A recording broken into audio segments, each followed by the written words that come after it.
acredito na minha geração. Fui escolhido para mudar essa nação. Eu acredito na minha geração. Fui escolhido para mudar essa nação. Eu acredito na minha geração. Fui escolhido para mudar essa nação. Olá, nação, eu acredito na minha geração. Estamos iniciando agora mais um episódio do Eu Acredito Podcast. Você que chegou em nosso canal, seja muito bem-vindo. Se ainda não é inscrito e está aqui pela primeira vez, já se inscreva em nosso canal, ative o sininho de notificações, deixe o seu like, o seu gostei, compartilhe para mais alguém. Assim fazendo, a plataforma vai compreender que o nosso conteúdo é relevante e de fato é, por si só vai recomendar para mais pessoas. Você que já faz parte aí da nossa família de mais de 180 mil inscritos, muito obrigado por você fazer essa programação toda especial acontecer, até porque esse podcast acontece para você, por você e para mais ninguém. Toda semana nós estamos aqui com convidados especiais, hoje não é diferente, porque eu tenho a alegria de receber essa mesa, um irmão, um pastor, alguém que tem desenvolvido um trabalho relevante no reino, nesta geração, e tem um depósito extraordinário de Deus sobre sua vida, que vai compartilhar um pouco com a gente hoje. Estou falando do pastor Tiago Santana, mais conhecido como pastor Tiago Alicerce. Seja bem-vindo ao Eu Acredito Podcast. Muito obrigado, é um prazer estar aqui em São José dos Pinhais, nesse frio, né? Friozinho, né, professor? E um dia que muita gente aqui do Paraná está chorando hoje, né? Por quê? Porque o Atlético Paranaense caiu, né? Mesmo compacto, né? Mesmo compacto. O ano passado, eu sou santista, de Santos e santista, né? Então, ano passado, quando o Santos caiu, eu estava em Umuarama, tinha ido dar uma palestra em Umuarama, estava na casa de um paranaense que torcia para o Atlético. E ele riu de mim. Né? E ontem, imagina quem foi a primeira pessoa que eu lembrei. Quando o Atlético caiu, né? Mas tá maravilha, né? É isso, o ano que vem tá de volta a Série A. Será que vai estar de volta? Corre o risco de acontecer igual aconteceu com o Paraná. O Paraná ainda existe como time? Olha, a única pessoa que eu conheço pessoalmente que é torcedor do Paraná Clube é o Leandro Vieira, só. Torce pro Paraná Clube? Ele torce pro Paraná. É o único que eu conheço, o único ser vivo que eu conheço que torce pro Paraná é o Leandro Vieira. Que o senhor tenha misericórdia, né? Deve sofrer demais. Lá em Santos a gente tem a Portuguesa Santista, né? E ainda tem também alguma torcida, né? É a mesma coisa que o Paraná aqui. Tem ali, né? Se procurar... se procurar você acha ali, em volta do clube, acha. É a mesma coisa de procurar uma agulha num palheiro ali, vai achar de vez em quando, né? Exatamente. Apesar que o Atlético não fez com o Vasco o que o Santos fez, né? Aquele jogador zoou com o Vasco, né? Aí caiu. Aí agora o Riasco tentou zoar com o Vasco também no Cuiabá e caiu. Agora o Atlético eu não entendi por que caiu, não. Não fez nenhuma zoeira com o Vasco. Você é vascaíno? Vascaíno. Então é isso. Mas, pastor, conhecemos hoje o seu trabalho nas redes sociais. É um grande apologeta, um defensor da fé cristã, com princípios, com valores. E o senhor ataca, não, né? Mas combate ferrenhamente as heresias aceitas e o abuso eclesiástico, né? As autoridades eclesiásticas abusivas. Mas talvez as pessoas conheçam um pouco o Tiago como pessoa, como ser humano. Como é que você se identifica? Olha, o centro da minha vida é Cristo, né? Então, Jesus é o centro da minha existência. Eu sou uma pessoa comum, bastante comum. Eu sou um típico caiçara, lá de Santos. Vocês conheceram o Charlie Brown Jr., a banda? Sim, sim. Eu fui colega de classe do pessoal do Charlie Brown, né? Do Thiago Castanho, do Champignon, né? Eu sou contemporâneo deles, né? A gente era amigo de escola, cheguei até a levar o Thiago na igreja. E eles são muito o jeitão do pessoal lá da minha cidade. Santos é uma cidade com tradição a ser uma cidade de resistência política. Então é a cidade dos irmãos Andradas, né? Do José Bonifácio de Andrade e Silva, dos irmãos. Foi uma cidade importante em vários movimentos no Brasil de resistência à tirania. Se você pesquisar a história de Santos, é uma população que geralmente resiste à tirania, é uma população com a cultura política. A gente já teve vários políticos importantes, são de Santos também. Eu tenho família na política. Meu avô foi inclusive perseguido pela ditadura militar, pai do meu pai, né, que era dirigente sindical. Eu trabalhei alguns anos no Porto.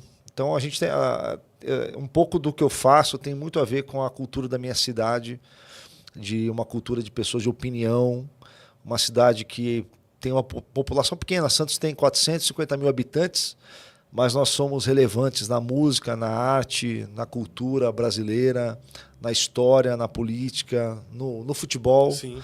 Então, isso tem muito a ver com a nossa cultura local. Eu acho que eu fui educado para ter opinião, educado para não ser uma pessoa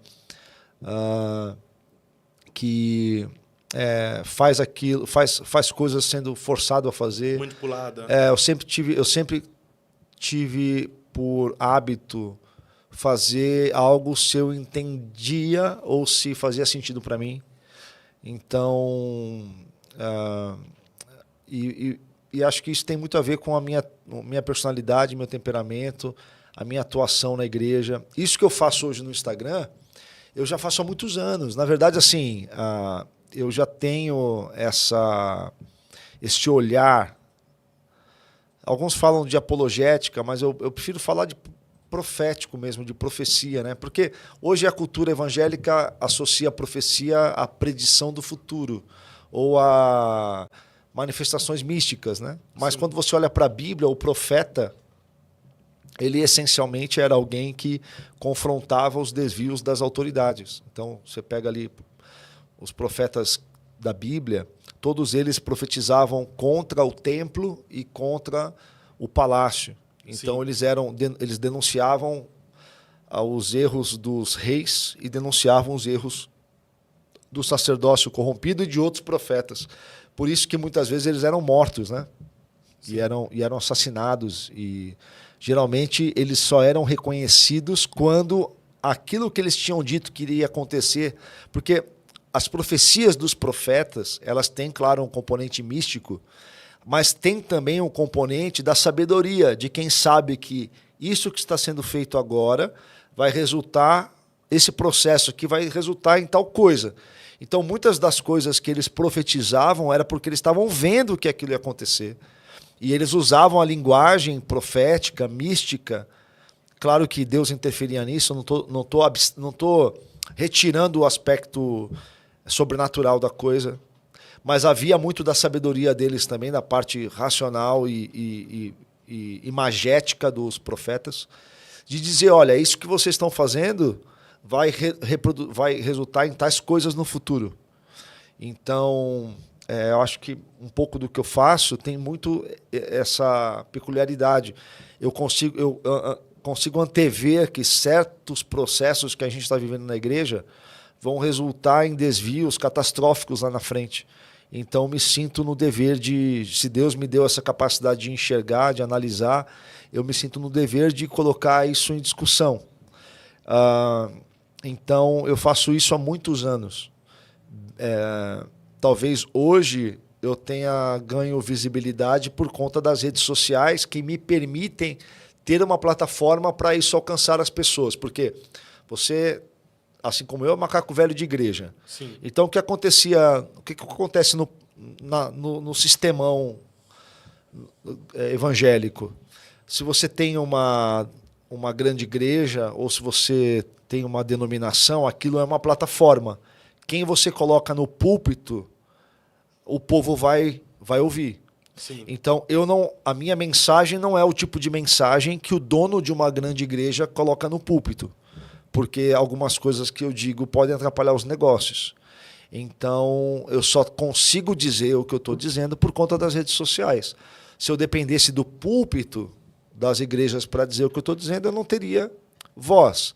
Eu teria que fazer como, por exemplo, o pastor que é também lá de Santos, não por acaso, é da nossa cidade, que é o Nathanael Rinaldi, você deve lembrar dele.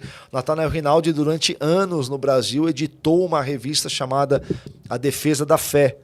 Eu tive o prazer e a honra de agora, em 2024, que eu preguei nos 30 anos da igreja lá de Santos, que foi fundada pelo filho do pastor Nathanael Rinaldi, que ele participou da igreja há muitos anos, e que hoje é liderada pelo filho dele, o Nathanael Rinaldi Júnior, e pelo Lucas, que é o Lucas Rinaldi. E apoio muito o meu trabalho. Eu tive a honra de pregar lá no aniversário de 30 anos, e o pastor Nathanael Rinaldi, para ele poder ser ouvido, ele bancava o próprio programa de rádio. Ele tinha programa de rádio em várias cidades do Brasil que ele bancava, né, buscava patrocinadores e bancava, e tinha uma revista de circulação nacional de apologética cristã. Porque é um período antes da internet, você não tinha nem nascido. Não tinha veículo, né? Então, e assim, eu não sou o único a fazer isso. Talvez eu tenha encontrado uma maneira de fazer isso e de uma forma interessante nas redes sociais, e agora tem outros perfis fazendo também. Tem vários outros irmãos fazendo algo parecido com o que eu faço, alguns talvez que se inspiraram em mim, outros que talvez só viram só entenderam a linguagem das redes sociais, mas é importante. Isso é muito importante para a saúde da igreja. Então, você acredita que a internet deu voz a esses profetas Sim. antes desconhecidos? Sim. A internet deu voz para todo discurso que não é mainstream, todo discurso que não é chapa branca, né? Então, a internet é uma comunicação em rede, enquanto que a mídia anterior da internet, ela era uma comunicação centralizada. Então você tinha, não só nas mídias tradicionais, como a TV e o rádio, mas também nas igrejas, você tinha um núcleo duro de pessoas que escolhiam as ideias que poderiam circular e as que não poderiam circular. Então você tinha na TV as grandes emissoras, no rádio as grandes emissoras, e no meio da igreja as grandes denominações ou as grandes igrejas e os seus líderes, né? Sim. Só que a internet, ela é comunicação descentralizada. Eu fiz um evento agora em outubro, nós fizemos um evento lá em Santo André, chamado Desconferência, uma brincadeira porque você tem tanta conferência no Brasil para nada, né? Tem conferência boa? Tem várias conferências boas, mas tem muita conferência que para nada, assim, para assunto nenhum, né? Mas só para entretenimento. Entretenimento e os líderes se beneficiar de alguma forma, né? E a gente fez uma desconferência. E uma das pessoas que eu trouxe para dar palestra foi o Nathanael Senna, que é um amigo meu, foi meu aluno num seminário. E hoje ele é um dos grandes publicitários brasileiros. Os clientes dele são grandes empresas do Brasil, como a própria Globo, a Apple. Ele já atendeu até a Tesla, né? Então, o cara trabalha assim para as grandes marcas globais, como ele é especializado em storytelling, em mídia, em geral. E, como ele é muito meu amigo, ele veio dar palestra no evento. E a palestra dele é exatamente sobre isso, sobre a diferença do tempo onde a informação era centralizada e, portanto, ela tinha curadores, ela tinha pessoas que escolhiam o que vai circular e o que não vai circular. E que hoje a informação é descentralizada. Então, nesse tempo de informação descentralizada, conversas como a minha circulam. Agora, você pode ver que o desejo aí da classe política dominante é calar esse canal, né? Eles querem criar regras para a internet. Antes desse momento que nós vivemos hoje, na época do governo Lula, em mandatos anteriores, eles queriam regular as mídias. Só que veio todo esse boom das redes sociais, e agora eles falam não mais em regular as mídias, mas em regular a internet. E agora as mídias, que eram as que seriam reguladas antes, apoiam a regulação à internet, porque a internet esvaziou o poder dessas mídias que centralizavam a informação. Imagina. Mas, na verdade, o que eles querem mesmo é censurar, tolir cercear Olha a só, voz das pessoas, você tem 180 mil inscritos no seu podcast. Isso. Então, se você transformar isso em horas assistidas, vai dar uma quantidade absurda de horas assistidas. São muitas. Essas horas assistidas, antes estavam assistindo a Globo, a Bandeirantes, o SBT, as outras redes. TVs abertas. E elas estão assistindo o seu podcast. Então, para esse pessoal, isso não é interessante. Também não é interessante, as lideranças religiosas, também não é interessante para eles que uma pessoa como eu e você tenhamos um canal onde as nossas ideias possam ser compartilhadas sem que eles possam dizer isso o povo pode saber, isso o povo não pode saber. É a liberdade de pensar e de expressar o que pensa. Exatamente. Só que daí muitas igrejas e denominações criticam o governo por essa atitude de querer cercear a voz do povo, mas ao mesmo tempo as grandes lideranças querem cercear a voz dos seus membros. Exatamente. Aí eu vou te dar um paralelo com o momento que nós estamos vivendo. Você sabe que quando Lutero começa a Reforma Protestante, haviam havido outros movimentos anteriores que também quiseram fazer uma reforma, só que foram facilmente abafados. Por que o movimento de Lutero conseguiu avançar enquanto movimentos anteriores não conseguiram avançar? Porque Lutero é contemporâneo da invenção da imprensa. Lutero é contemporâneo da invenção da prensa de Gutenberg. Então, Lutero traduziu a Bíblia para o alemão, a Bíblia começou a ser impressa, e o povo começou a ter contato com a Bíblia. E conforme as pessoas tinham contato com a Bíblia, elas começaram a ver que Lutero tinha razão. E, fora isso, outros textos de Lutero e de outros reformadores. Então, uma mudança de paradigma tecnológica produziu esse momento de disrupção na história.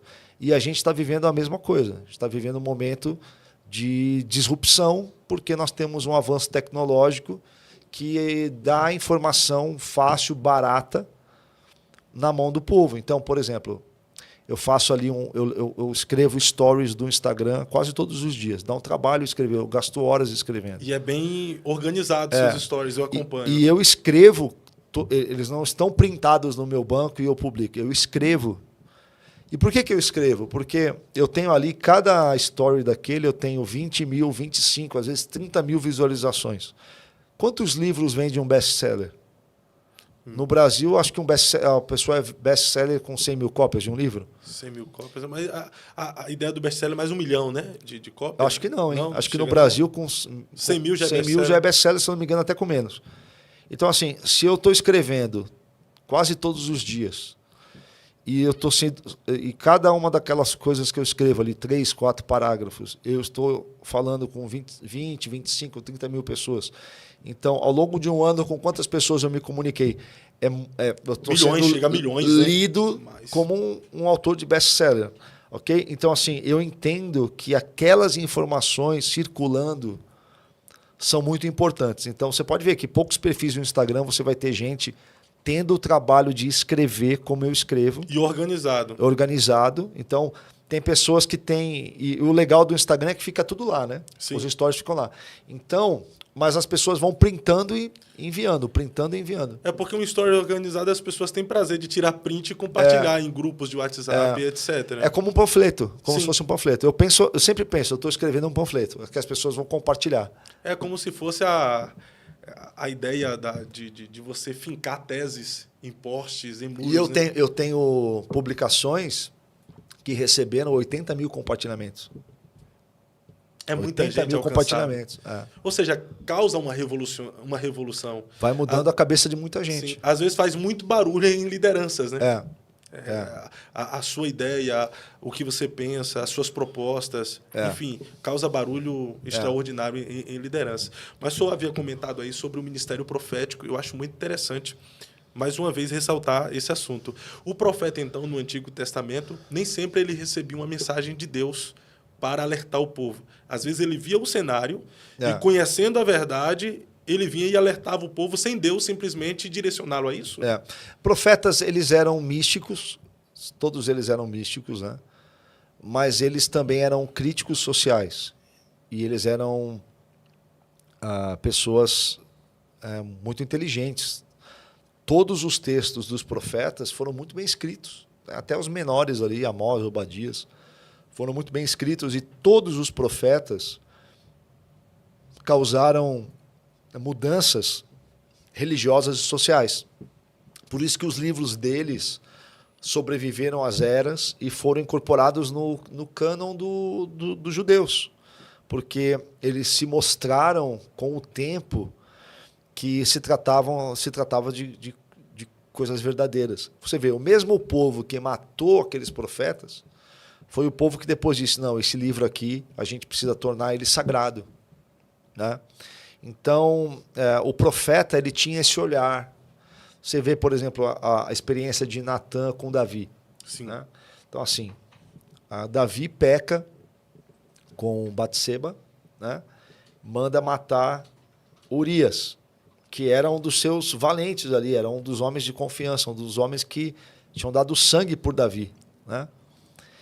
E Natã é um profeta, ele frequenta a corte, ele ouve as conversas, ele está ali, a boca pequena.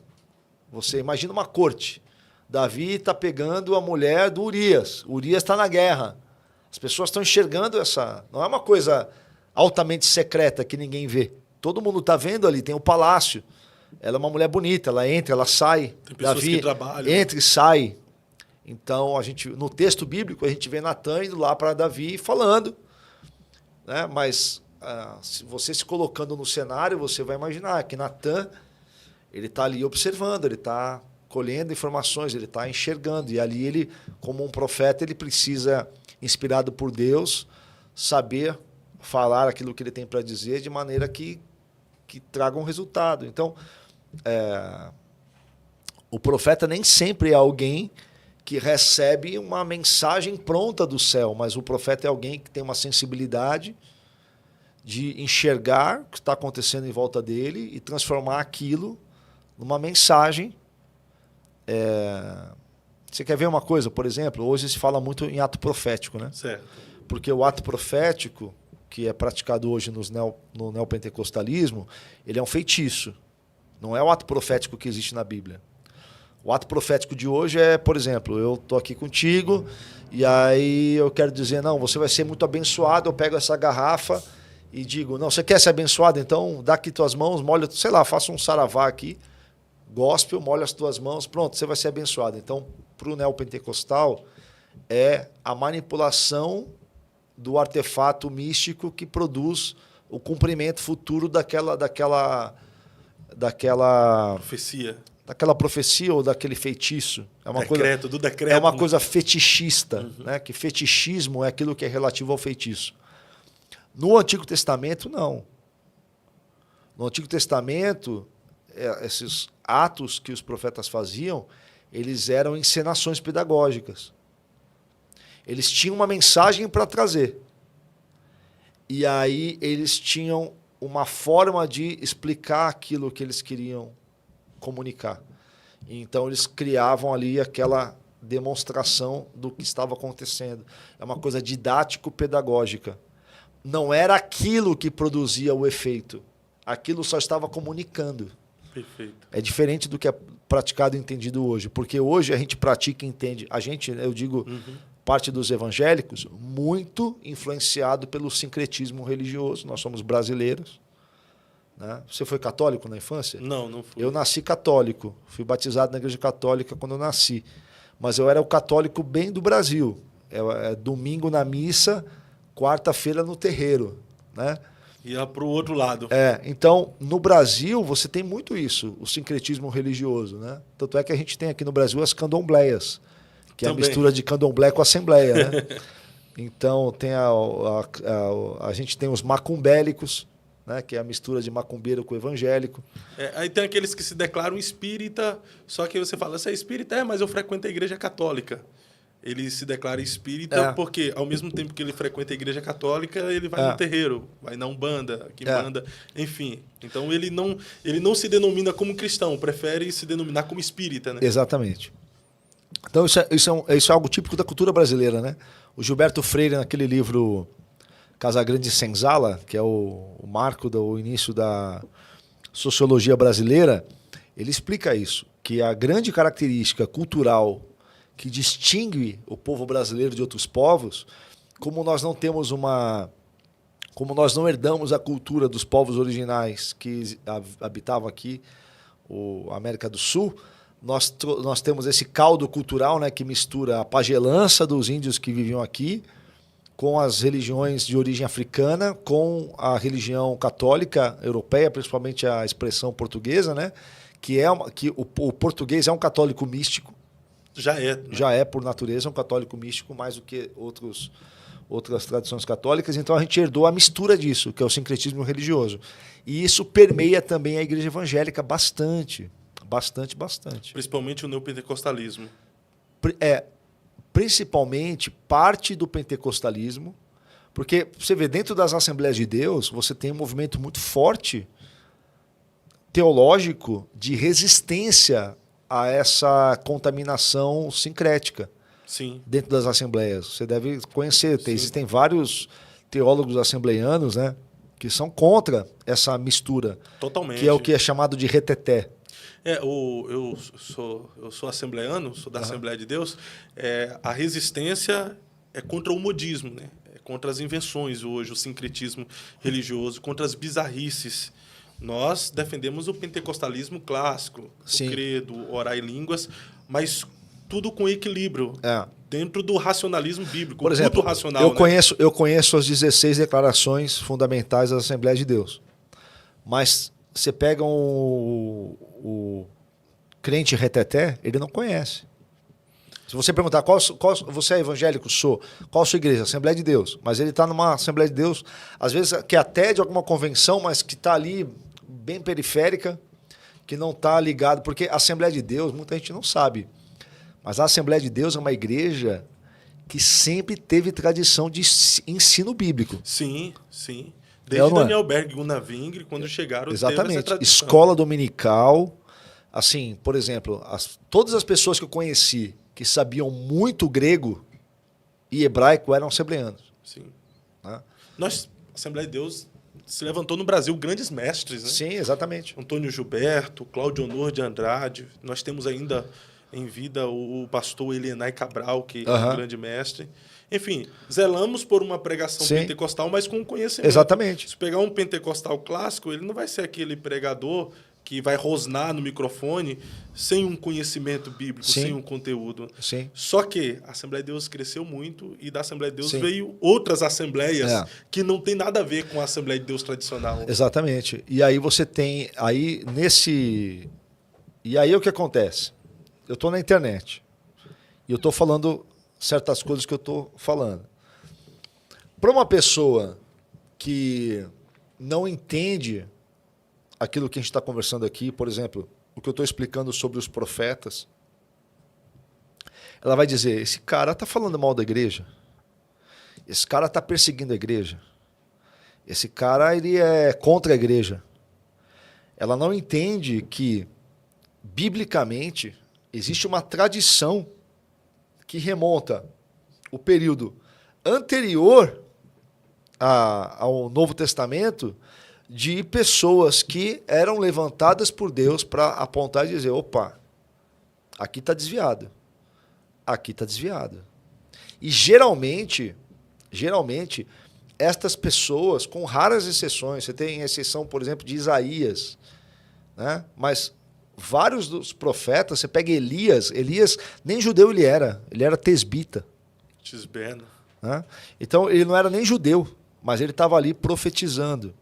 É que as pessoas, às vezes, elas enxergam só a questão mais fantasiosa ou sobrenatural da coisa. Então ela vai olhar Elias como um homem que fez milagres, sem entender que Elias está confrontando um sistema político e religioso.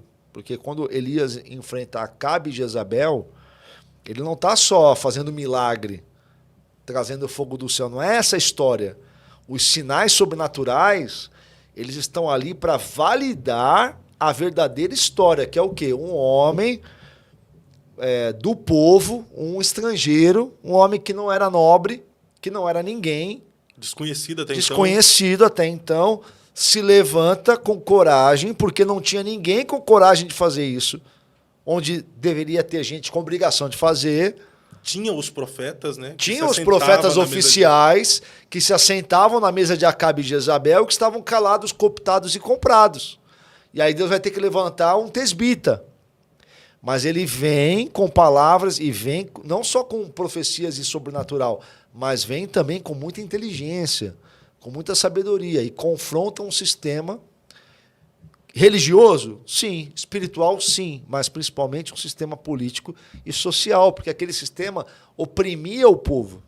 Não era só uma questão religiosa, mas também era uma questão política e social, até econômica. E espiritual, né? Espiritual também, porque o espiritual vai englobar tudo. Então, quando você tem uma pessoa atormentada financeiramente, ela passa a ficar atormentada espiritualmente. Se você tem uma pessoa atormentada, ela sai da casa dela e o bem foi transformado em mal e o mal transformado em bem, que ela não consegue nem explicar para o filho dela por que tal coisa é errada, porque ela não aprendeu o motivo daquilo ser errado. Porque a perversão espiritual não envolve só a nossa questão mística.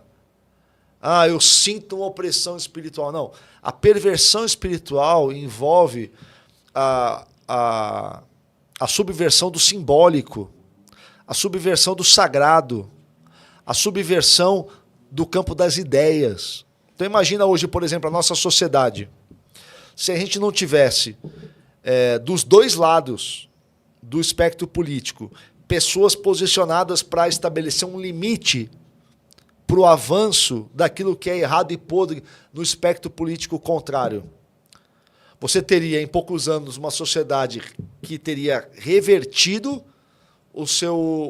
a sua moral, a sua ética, o seu senso de certo e errado, e você teria uma geração que já nasceu onde o errado é o certo.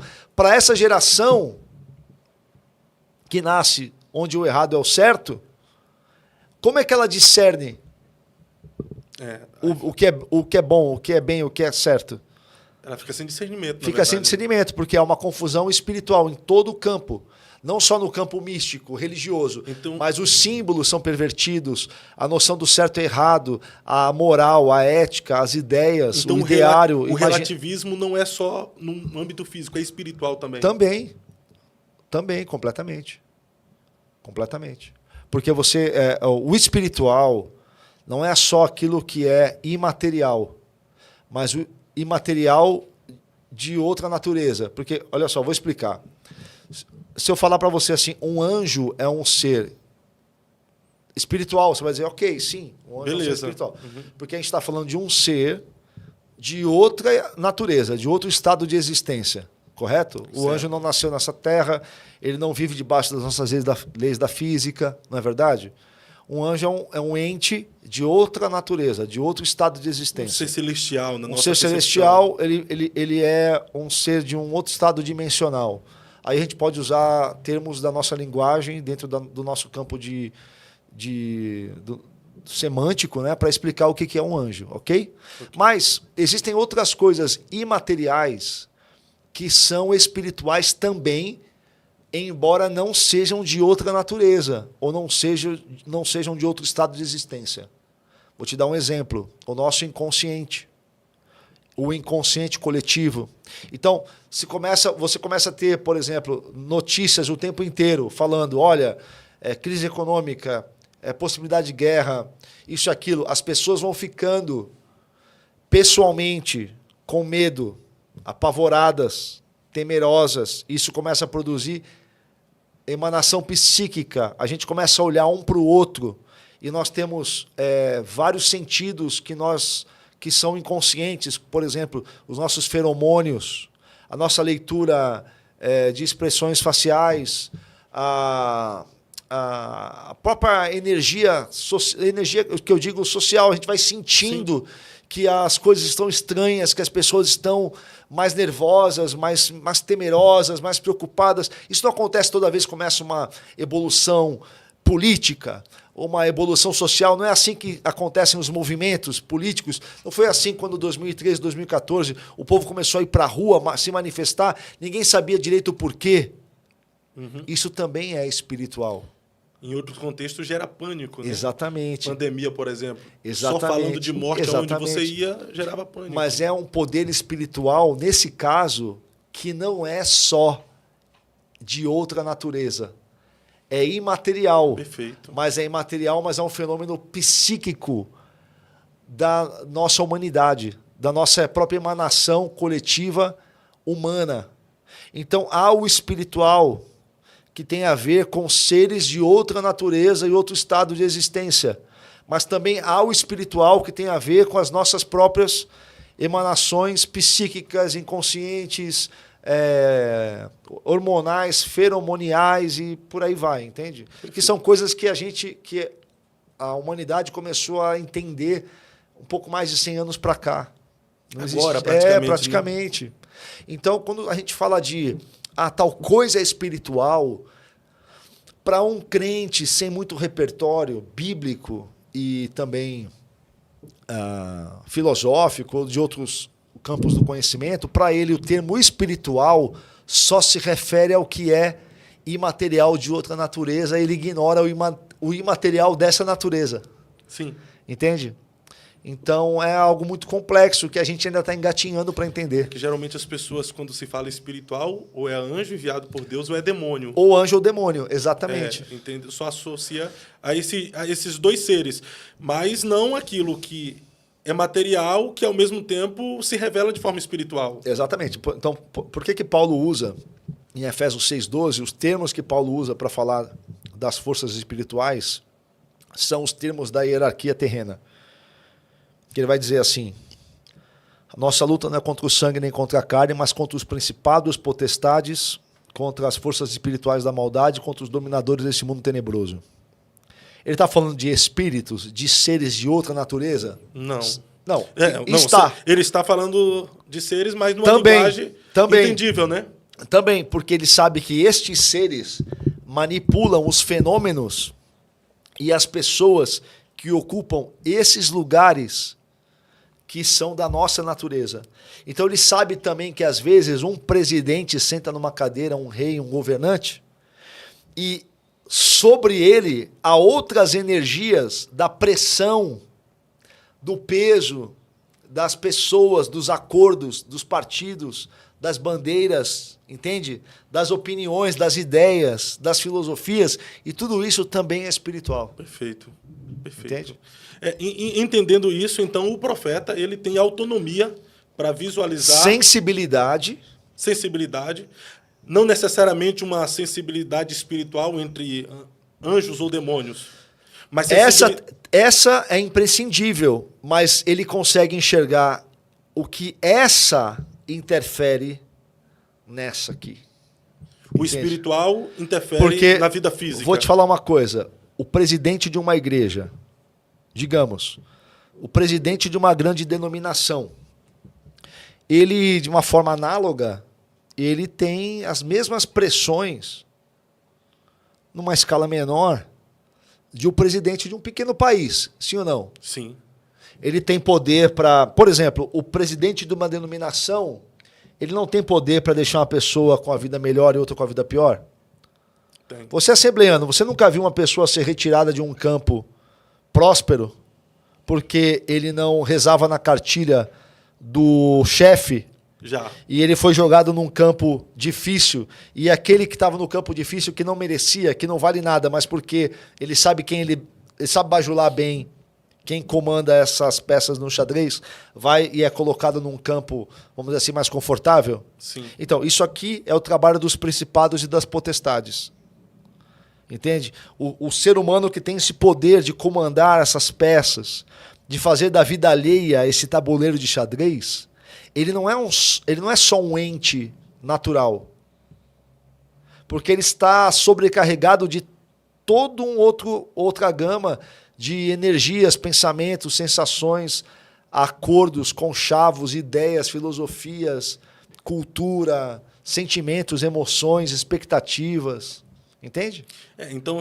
Por isso que eles, às vezes, vão se tornando embriagados da adoração que recebem, da bajulação, da admiração, e eles vão perdendo a conexão com a humanidade deles, com a limitação deles, e eles começam a sonhar que são realmente semideuses, que são ungidos, poderosos, anjos da igreja, e que merecem realmente ganhar um busto de bronze ou uma honra exagerada. Ou, por exemplo, outro exemplo, o jovenzinho da igreja vai no cinema, pega na mão da menina da igreja, disciplina. O presidente já tem 4, 5 amantes, a secretária e uma novinha modelo que ele paga um apartamento caro porque ele tem muito dinheiro, recursos e tudo mais. Por que o menino lá vai ser disciplinado e ele vai vivendo essa vida na babesca e está tudo bem? Porque ele já perdeu a conexão dele com a realidade, com a humanidade. Ele já incorporou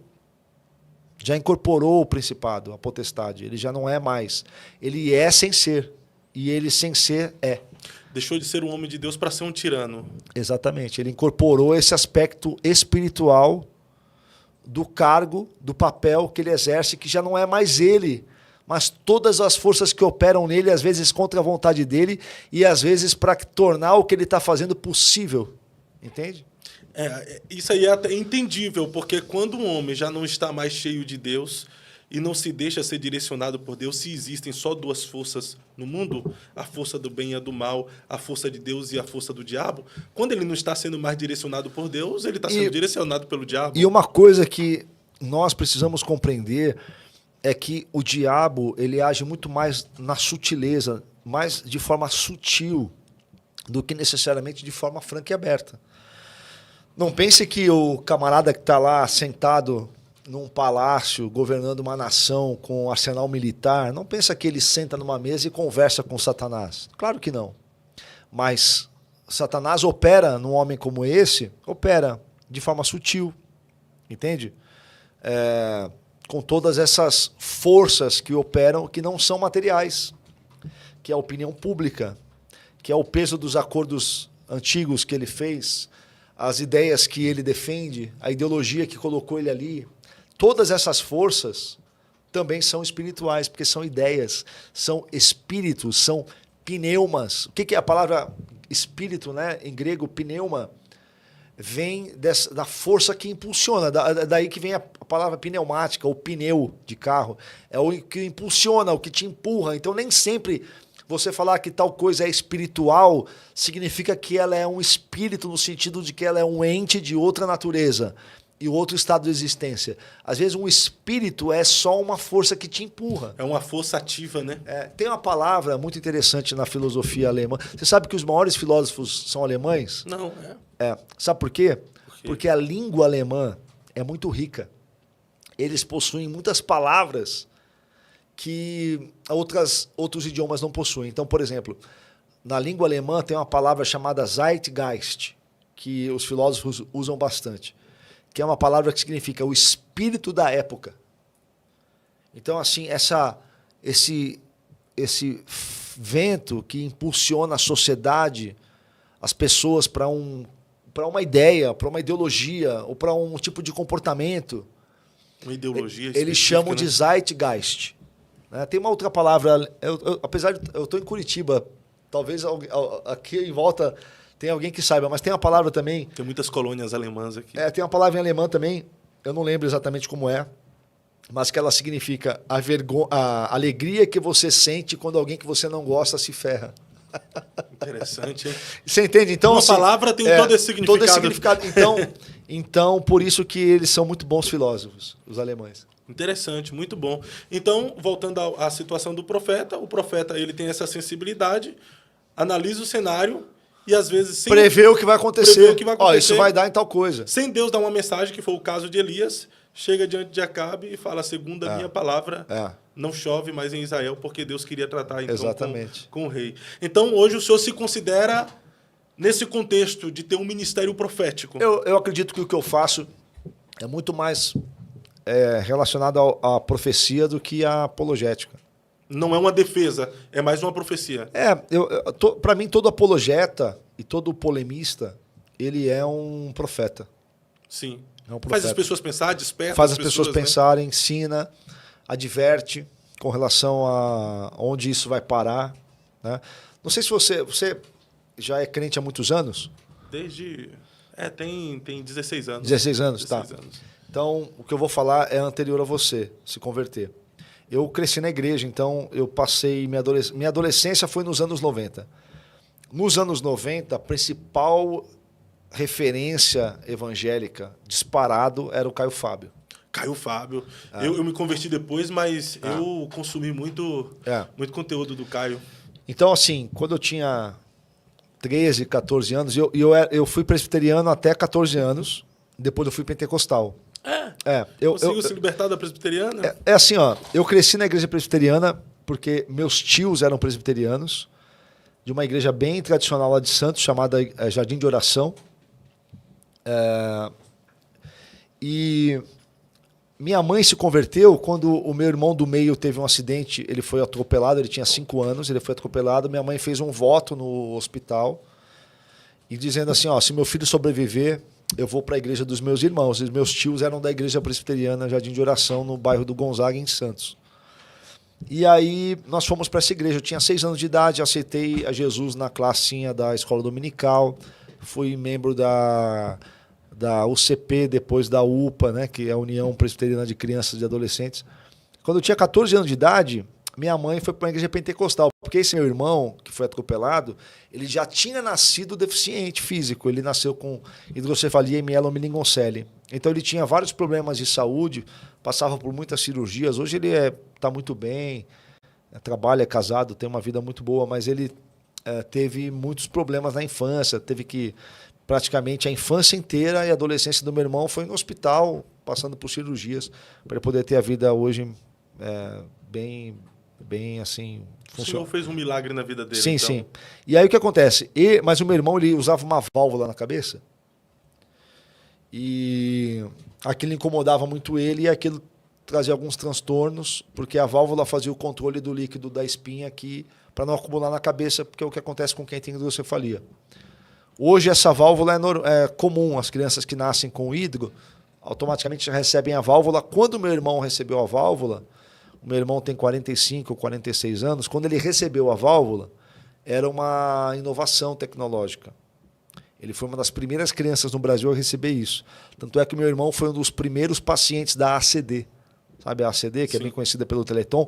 Meu irmão foi uma das primeiras crianças assistidas pela ACD. E ele tinha uma válvula e minha mãe ia buscar cura divina. Como nós éramos presbiterianos e na igreja que nós frequentávamos não tinha ministério de cura, ninguém ensinava sobre cura, que Jesus ainda curava, uma igreja ela não é totalmente sensacionista, eles acreditam que Deus pode fazer, mas não se preocupam muito em pedir que Deus faça. Não é um objetivo dos dons. Aí minha mãe começou a frequentar uma igreja pentecostal e num acampamento houve lá um momento de adoração fervorosa a Deus, um acampamento em Itanhaém, e aí meu irmão recebeu uma visitação, ele tinha 12 anos de idade, e ele levantou e foi até o pastor e falou, eu tive uma experiência com Jesus, Jesus falou para mim que eu estou curado da válvula. Aí minha mãe acreditou naquilo, quando voltou para Santos, levou ele no médico, e o médico examinou e falou, ele pode tirar a válvula. Realmente alguma coisa aconteceu e era para ele usar isso a vida inteira, mas ele vai tirar. E meu irmão tirou a válvula com 13 anos. Glória a Deus. Né? Então, por isso que eu hoje me considero um reformado carismático. E eu oro por cura. Vários domingos à noite na nossa igreja nós fazemos oração por cura. À noite não, que agora os cultos são de manhã. Nós chamamos os irmãos, quem está doente, oramos, impomos as mãos e pedimos cura. Mas acredita nos dons ou apenas Não, eu acredito nos dons. Eu acredito nos dons. O que eu não acredito é que hajam pessoas com poder de fazer quando querem. Sim. Os dons não são arbitrários. Para mim, quando surge alguém dizendo assim, não, eu curo quem eu quero, para mim é charlatão. Eu concordo contigo, porque está dentro da soberania de Deus exatamente, até a cura. Né? Exatamente. Nem o próprio Jesus curou a todo mundo. Eu não gosto de charlatanismo, não gosto de sensacionalismo, mas eu acredito nos dons. E assim, uma coisa que algumas experiências que eu já tive que me deixam mais impressionados é que eu vi Deus fazer curas em momentos mais imprevisíveis. Contar uma experiência, depois eu volto porque eu estava falando. Eu fui pastor, a minha primeira experiência como pastor foi na favela. Eu fui pastor lá em São Vicente, no bairro do Rio Branco. Hoje é um bairro com asfalto, mas quando eu fui pastor lá, Só a avenida tinha asfalto, as ruas eram de terra. E quando nós plantamos a igreja, em 96, era tudo de terra. Inclusive, para entrar na igreja, tinha que passar pela vala, tinha que passar pela pontezinha, atravessar a vala e ir para a igreja. E a gente estava falando em off, né? Sim. Sobre desigrejado, né? Eu não sou desigrejado, sou pastor de igreja local, já plantei 9 igrejas. E vou plantar mais ainda em nome de Jesus, porque para mim a resposta que a gente precisa é igrejas saudáveis e não cinismo anti-igreja. Mas depois a gente volta para isso. E aí, uma vez eu estava pregando numa quarta-feira à noite e eu tinha que...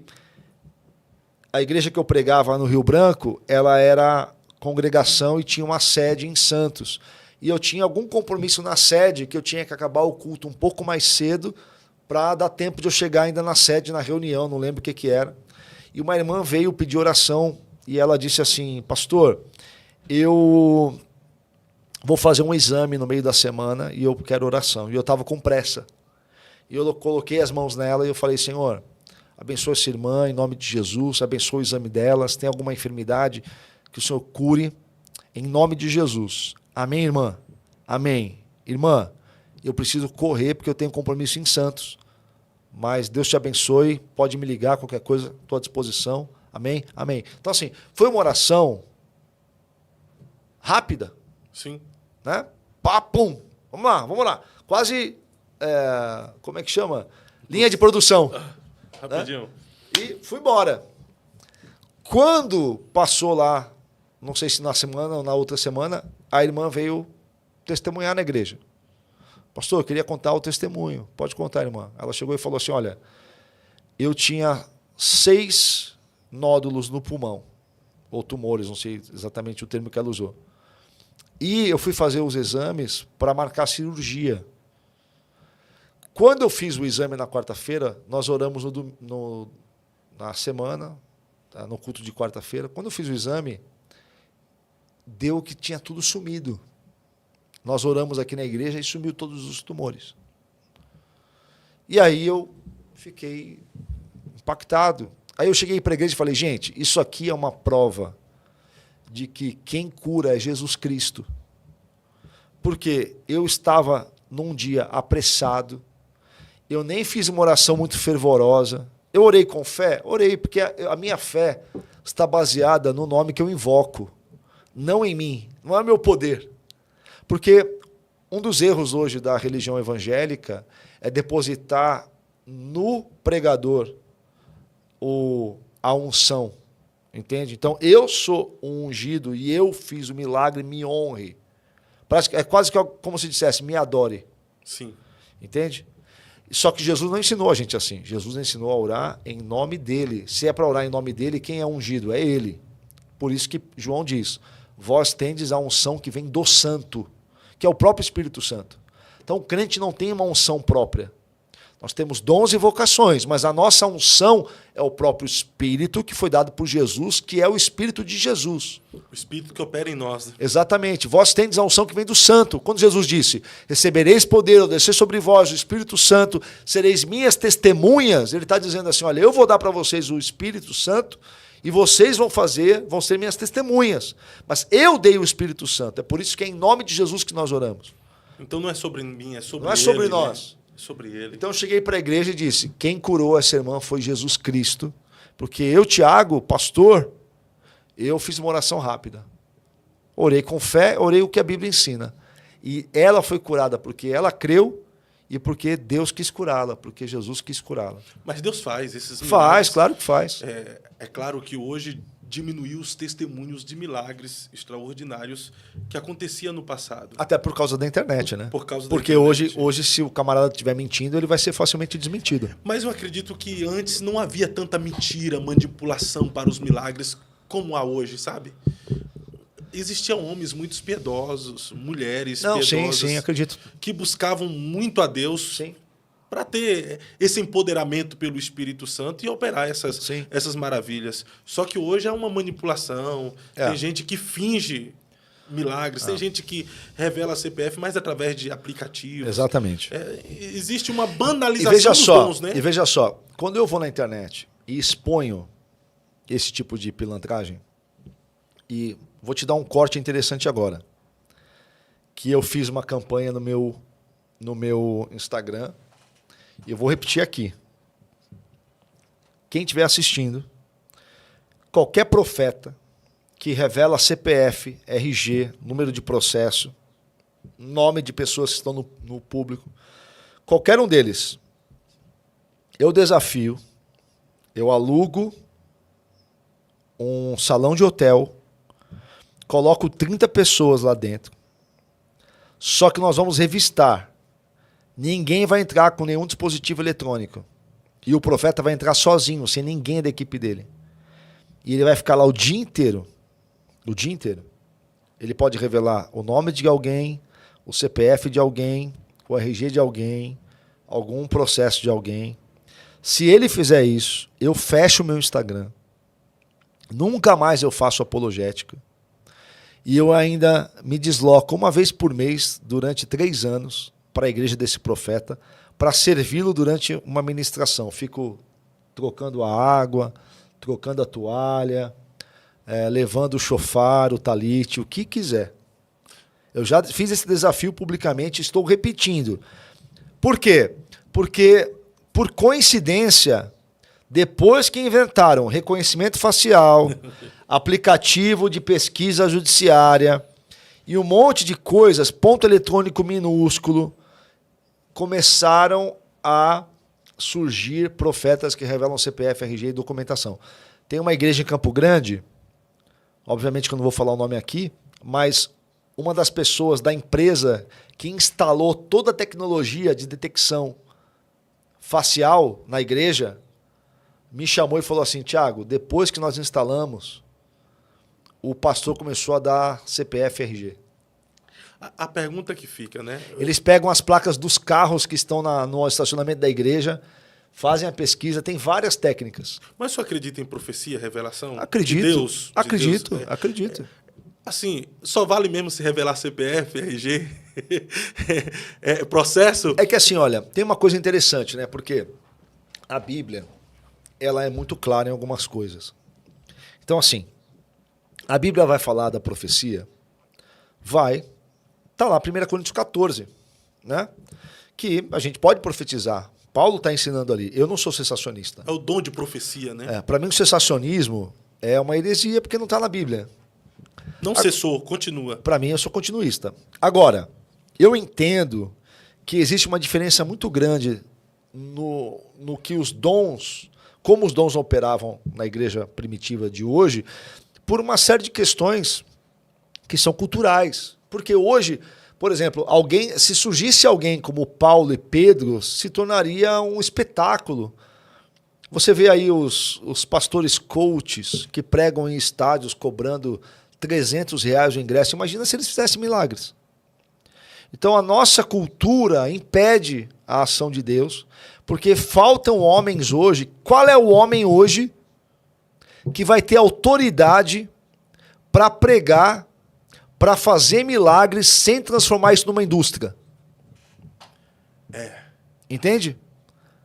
Então, para mim, a nossa cultura, essa cultura mercadológica, capitalista, e aqui eu não falo do capitalismo como sistema, mas o apego que a igreja evangélica brasileira herdou, o apego ao dinheiro que ela herdou da igreja evangélica americana, onde tudo é produto, e onde a religião virou show business. Então, quem é o homem que vai impor as mãos sobre 10 enfermos e curar 9, que não vai transformar isso numa fortuna?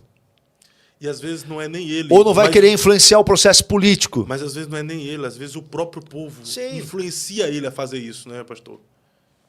Porque o povo Mas você não tem o caso do Pablo Marçal, que estava primeiro fazendo evento em Goiânia, tentando levantar uma mulher da cadeira de rodas. Mas orar pela mulher na cadeira de rodas não está errado. Concordo, mas se você faz um evento num ginásio para ser aplaudido, o evento é para você. Você sobrevoa o ginásio de helicóptero. Entra num ginásio num carro de luxo, sei lá, numa Ferrari, num Porsche, num Maserati, não sei onde que ele entrou. Faz um culto glória a mim.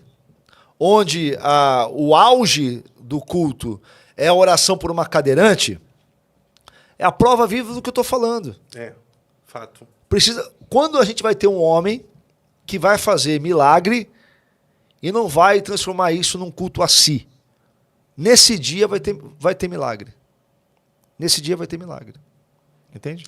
E infelizmente a gente está vivendo esse tempo. A gente tá por exemplo, era para a igreja agora estar feliz por um canal de televisão, uma rede TV aberta, liberar para fazer uma virada cristã evangélica.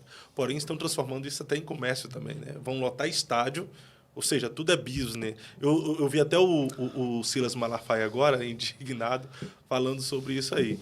Que as pessoas estão aproveitando desse momento e fazendo meio que um mercado, chamando pregadores, cantores famosos, beleza, para lotar o estádio. Mas o quê? Está cobrando grana para lotar o estádio. Tem até um amigo meu que fala, é complicado, será que um ímpio vai? Uma pessoa que não conhece a Jesus, que tem o interesse de conhecer Jesus, vai pagar 90, 100, 200, 300 reais ou até mais para participar de um culto desse? Eu não sou contra você organizar um evento e cobrar o ingresso.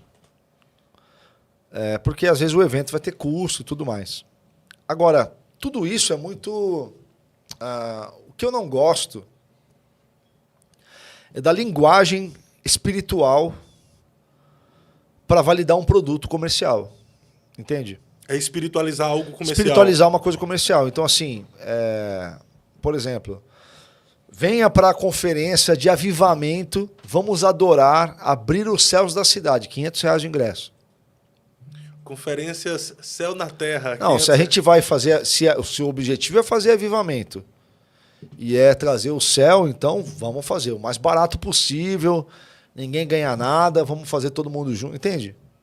Agora, você vai lá, faz um ingresso, aluga o local, traz os palestrantes, tem de repente o evento tem um propósito informativo, vai ensinar alguma coisa, até entendo. Um treinamento para liderança. A linguagem espiritual para validar produto comercial, isso daí é uma prostituição dos nossos dias, é uma coisa terrível. E quando é organizado por igrejas, é pior ainda porque geralmente essas igrejas não estão prestando conta desse dinheiro todo que circula aí. Entende? Que é arrecadado. A igreja tem que prestar conta do que é feito com o dinheiro que ela arrecada. Porque a igreja é uma entidade sem fins lucrativos, né?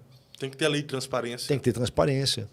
Você vê, por exemplo, a gente critica tanto o mundo, mas se você abrir hoje, no Brasil, qualquer site de clube de futebol, lá tem prestação de contas. Se eu for lá no site do Santos Futebol Clube, lá vai ter prestação de contas do que o clube fez com o dinheiro, o que comprou, o que vendeu, quanto arrecadou. O que entrou, o que saiu. Tá lá. Pode ser que tenha alguma inverdade lá? Pode ser, eu não sei. Para isso que existem auditorias, mas está tudo lá. Se você vai na prefeitura aqui, São José dos Pinhais, provavelmente tem lá um portal da transparência no site da prefeitura. Se tem alguma coisa escusa, a gente não sabe. Até os candidatos que recebem o fundo eleitoral precisa mostrar onde foi gasto Exatamente. o dinheiro, né? Só que hoje, se você vai numa igreja e pergunta para o pastor quanto que é o salário dele, ele vai dizer, por que, irmão? Você não confia em mim? Você vai me desonrar? Você é rebelde, irmão? Entende? Isso é fato. Então, a igreja hoje está atrás do mundo nesse quesito. E muitas coisas. Outro exemplo, o prefeito pode colocar o filho dele para ser funcionário ou para ser... Pode? Não. Então, nepotismo é outra coisa que a igreja está perdendo para o mundo. Entende? Então, no portal de transparência, a igreja perde para o mundo. Então. Perde para o mundo. É terrível. A gente estava lá sobre o ministério profético, a gente foi para outro caminho. Uhum. Então, o profeta, sensibilidade espiritual, visualizou, ele tem autonomia para denunciar aquilo, alertar? Eu acredito que sim, porque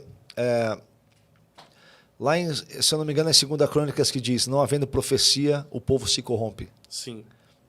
Ele está falando sobre adivinhação do futuro? Não. Ele está falando sobre essa voz profética. Você pode ver, hoje na nossa cultura, quem que exerce muito na sociedade esse papel do profeta, Não estou dizendo que são profetas, tá? Mas quem exerce esse papel na sociedade é a arte, a cultura, a comédia. Então você vê um sistema totalitário, a primeira coisa que ele faz é calar os comediantes. Calar os artistas. Lógico, o artista que é chapa branca, que foi comprado, cooptado pelo sistema, é o que acontece no Brasil, não é? O artista que é cooptado pelo sistema, ele vai ter dinheiro, lei Rouanet, não é isso? Até umas horas. O artista evangélico que não criticar o sistema religioso, ele vai ter acesso aos grandes púlpitos. É ou não é? Desse jeito. O pregador que não critica os poderosos do sistema religioso, ele vai ter acesso aos grandes púlpitos, sim ou não? Sim, não se queima, né? Esses não se queimam. Quantas conferências proféticas que o profeta vem só para validar o apóstolo da denominação, só para dizer o quanto que o apóstolo é ungido, abençoado, o quanto que Deus vai usar ele, o quanto que Deus vai multiplicar a igreja. Eles nunca falam dos problemas. Eles nunca exortam. Só o pequenino. O pequenino, sim. O pequenino, eles... né? Sempre tem alguém pequenininho que apanha para todo mundo temer, e os poderosos são abraçados por esses profetas profissionais que nós temos hoje, que lotam as conferências proféticas. Entende? Enquanto isso, os apóstolos estão vivendo uma vida dissoluta, os bastidores, não todos, obviamente, mas esses profetas estão calados, porque eles estão ali naquela conferência pelo cachê, entende? Pelo salário que eles vão receber ali. Nessa geração, na sua percepção, há muitos profetas que estão comendo na mesa de Jezabel e de Acabe? A maioria. A grande maioria. A grande maioria foi cooptado completamente. Mas como ser um profeta de Deus mesmo nesse tempo, nessa geração, se você corre o risco de perder a sua vida? Olha, hoje a gente vive num tempo mais seguro do que os tempos bíblicos, obviamente, porque nós temos um contrato social, a sociedade funcionando, mas todos que se levantam contra os principados e as potestades, eles são perseguidos. Isso é comum, vai sempre acontecer. Um pastor esses dias, ele falou assim, Fábio, eu gosto lá do podcast, você leva muita gente que fala muita verdade, mas existem assuntos que você aborda lá que tinha que falar nos bastidores, que não é para um podcast.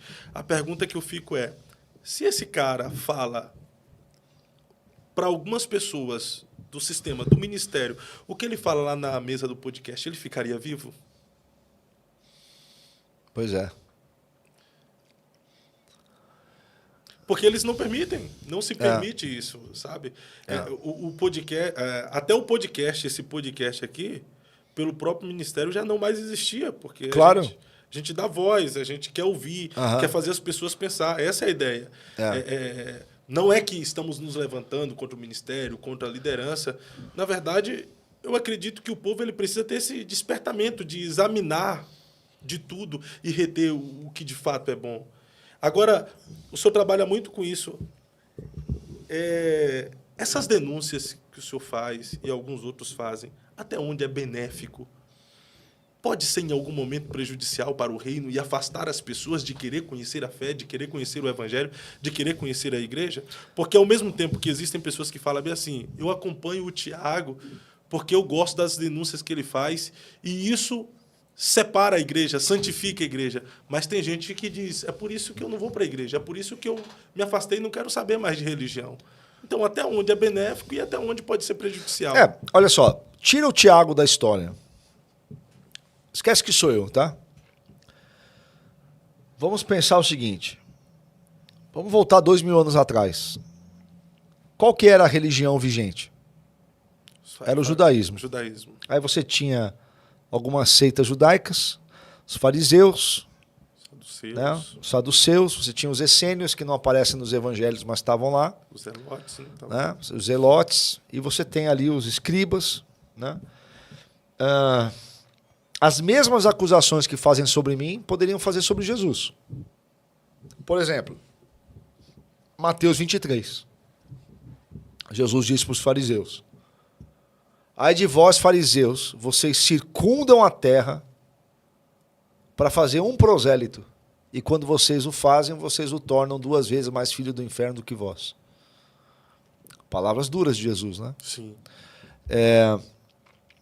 Jesus chega para os fariseus e diz assim, olha, vocês procuram os assentos, os primeiros lugares nas sinagogas, né? Vocês fazem orações nas praças para serem vistos, vocês jejuam de modo que todos saibam que vocês estão jejuando. As críticas que Jesus está fazendo ali são praticamente as mesmas coisas que eu estou fazendo.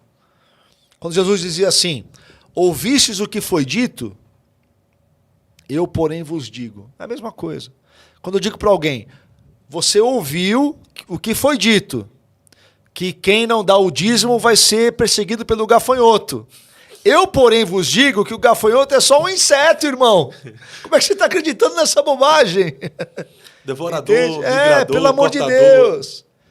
Aí, você ouviu que Jezabel é um espírito. Eu, porém, vos digo que Jezabel nunca existiu na Bíblia como espírito. É um personagem histórico. Entende? O que eu estou fazendo... Agora, é lógico, eu não sou a verdade, eu não sou Cristo. Jesus é a verdade, então eu posso errar, eu posso cometer excessos, eu posso cometer imprecisões. Toda vez que eu perceber que eu errei, eu vou me desculpar. Toda vez que eu perceber que eu estava falando uma coisa errada, eu vou consertar. Claro, eu não sou a verdade, eu não sou perfeito.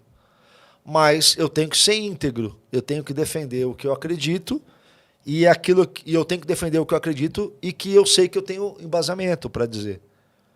E uma coisa que eu falo muito no meu perfil do Instagram é que a maioria das coisas que eu estou dizendo estão nos livros. Não são o Tiago. Não é o Tiago que inventou. Talvez o Tiago, em alguns casos, foi a primeira pessoa que te alcançou.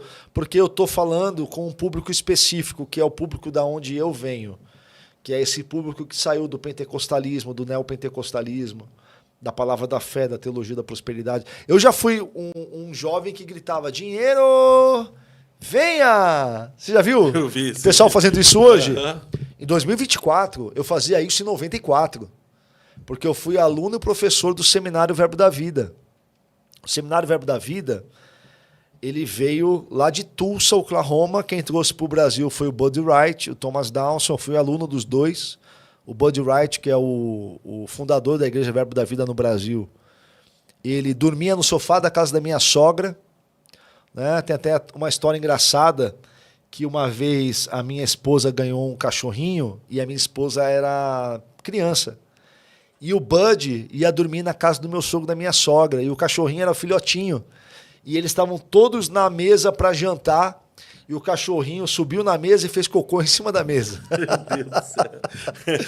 Tem essa história envolvendo o Buddy Wright. Ele é o fundador da Igreja Verbo da Vida, era um irmão amável, um homem de Deus. Eu não estou dizendo que ele não era do diabo, que ele não era crente, nada disso. Era um homem maravilhoso, simpático, bonachão, gordinho, sabe? Bochechinha rosa, bem americano, missionário americano, camisa para dentro da calça, a calça em cima do umbigo, né? E eu fui aluno do Buddy, fui aluno do Thomas Dawson, né? Que era amigo do Buddy, e depois eles separaram. O Buddy ficou lá no Nordeste plantando a igreja e o Thomas ficou plantando os seminários em São Paulo. Então tinha seminário em Guarulhos, tinha seminário na Bíblica da Paz, lá do pastor Edson Rebustini, que onde foi uma das formaturas que eu me formei, foi lá na Bíblica da Paz. Tinha em Santos, que é a minha cidade, e tinha alguns outros seminários aqui no Sudeste. E eu era professor do Seminário Verbo da Vida, então eu ensinei Teologia da Prosperidade. Eu fui ordenado, na minha ordenação a pastor, em 26 de novembro de 2000, ou seja, fez agora 24 anos que eu sou pastor ordenado. Quem pregou na minha ordenação e ministrou a ordenação foi o Brad Fluke, que é um pregador que todo mundo conhece aqui no Brasil, do pessoal do Rema, do Verbo da Vida. Eu fui aluno da Georgene Dawson, da Rita Boyle, de vários professores célebres do início da plantação do Verbo da Vida no Brasil. Eles são hereges? Uma seita? Não, eles são irmãos, tá? Porém, os equívocos teológicos são muito pesados. Vou te explicar por quê.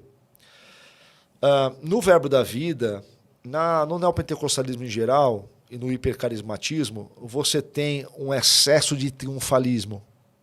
Então, por exemplo, se você está doente é porque você deu brecha. Se você não é rico, próspero, você não teve fé suficiente.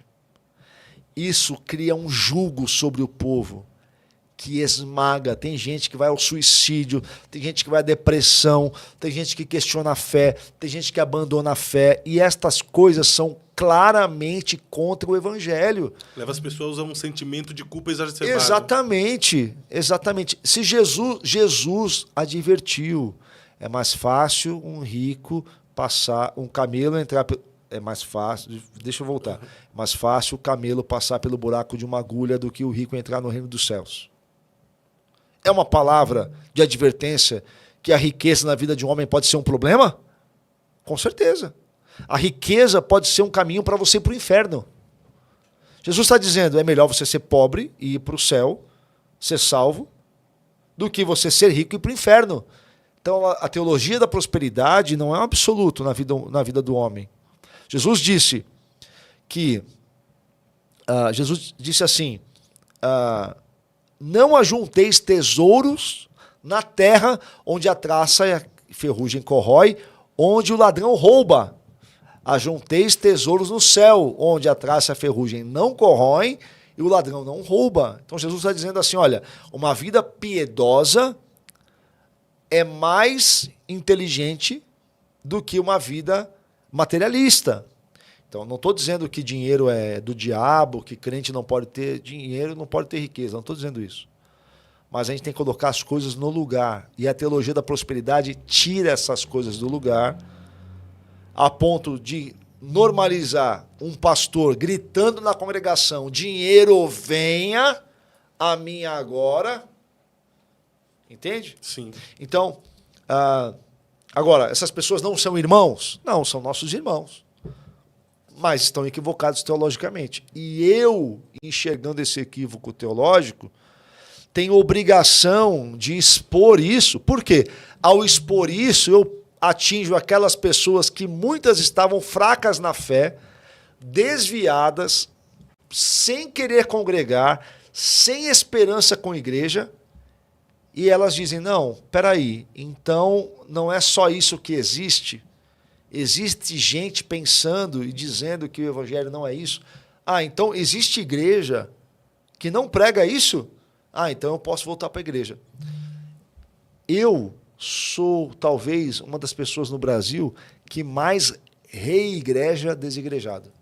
Outro dia eu estava conversando com um presbítero da igreja presbiteriana, e ele me falou, Tiago, eu estava dando aula para novos convertidos, e eu falei alguma coisa sobre o neopentecostalismo, e alguém falou, eu vi isso no perfil do Tiago Alicerce.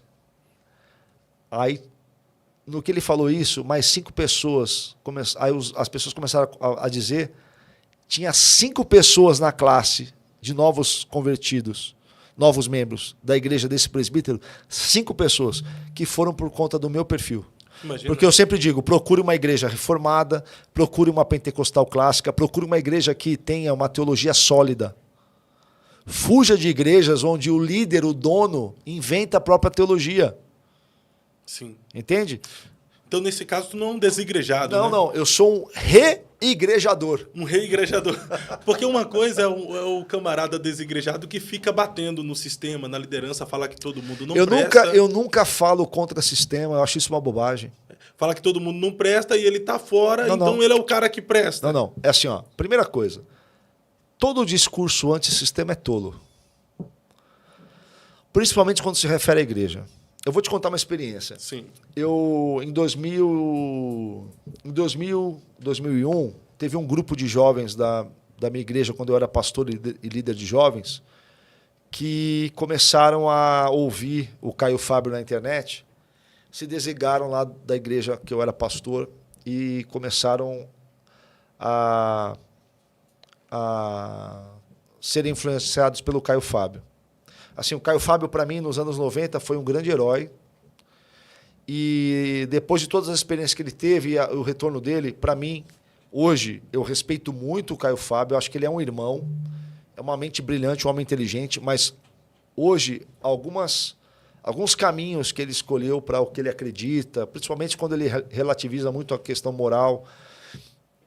E, enfim. Ele se apostatou, na sua visão? Eu não acho que ele é um apóstata. Não? Não, porque ele reconhece que Jesus Cristo é Deus, reconhece que Jesus Cristo veio em carne. Mas ele ser favorável de ideologias que é totalmente então, antagônicas mas é diferente você estar equivocado em questões doutrinárias, mas você crê que Jesus Cristo é Deus, crê que ele nasceu de uma virgem, crê que ele morreu pelos nossos pecados, ressuscitou no terceiro dia, que ele voltará. O Caio Fábio acredita em todas essas coisas. Então, mas para um neófito ouvir o Caio Fábio, ele tem que tomar muito cuidado hoje também para não, porque não tem o filtro, né? Porque precisa. Eu ouço o Caio, meu Deus do céu, uma das melhores mensagens que eu já ouvi na minha vida é do Caio, o drama de Absalão. Ah, sim. Assim, talvez o Caio Fábio seja o autor que mais me influenciou na primeira metade do meu ministério. Porque o Caio, muita gente não sabe, né? Mas o Caio Fábio, ele não era uma autoridade evangélica só brasileira. Ele era uma autoridade internacional, né? Ele era amigo pessoal do John Stott, do Billy Graham. Os livros dele foram traduzidos em mais de 70 idiomas. Ele pregava nos congressos internacionais evangélicos, né? Então ele era influente no Brasil e fora do Brasil. A conferência Vinde dele foi uma das maiores do Brasil. Sim. Então, mas a posição hoje do Caio Fábio, para mim, não é uma referência. A posição dele hoje, eu acho que talvez ele seja hoje um neo-ortodoxo, né? Não sei classificar exatamente. Hoje não dá para classificar. Teologicamente, mas enfim, eu estou contando a história desse grupo de jovens que congregava comigo, eu era pastor deles, e eles foram caminhar com o Caio Fábio e tal, depois eles fundaram lá na minha cidade o Caminho da Graça. É uma igreja também, né? Então, aí o que acontece? Quando eu me desliguei da igreja neopentecostal, que eu era um dos pastores, em 2011, eu fiquei 2 anos e meio sem pregar, porque eu me estabeleci um autoexílio, porque eu não queria abrir uma igreja e arrastar o povo, eu não queria ser um divisor, sabe? Então o senhor tirou 1 ano sabático? 2 anos e meio. 2 anos e meio sabático. Assim, deixa eu te explicar. Eu fui pregador e pastor a minha vida inteira. Eu fui pregador desde 16 anos de idade. Então, com 19 anos, eu comecei a trabalhar na igreja, tempo integral no ministério. Dos 19 aos 33 anos de idade. Eu saí da igreja onde eu estava, ninguém me tirou, ninguém me expulsou. Eu cheguei um dia e falei assim, olha, estou saindo. Por quê? Porque eu quero sair, eu não concordo mais com a teologia, não faz mais sentido para mim, eu não quero brigar com ninguém, não quero dividir a igreja, eu só quero sair e tocar minha vida. O que você vai fazer? Vou procurar um emprego. Durante 6 meses, a minha antiga igreja, algumas pessoas me perseguiram. Por quê? Eles achavam que eu abri outra igreja. Como todo mundo faz, né? Sim, maioria. Né? Abre uma outra igreja, aluga um salão do lado, e eu não queria fazer isso. Então, eu fui procurar emprego. Eu fui trabalhar com logística e comércio exterior, depois fui muito bem sucedido, me tornei diretor de empresa.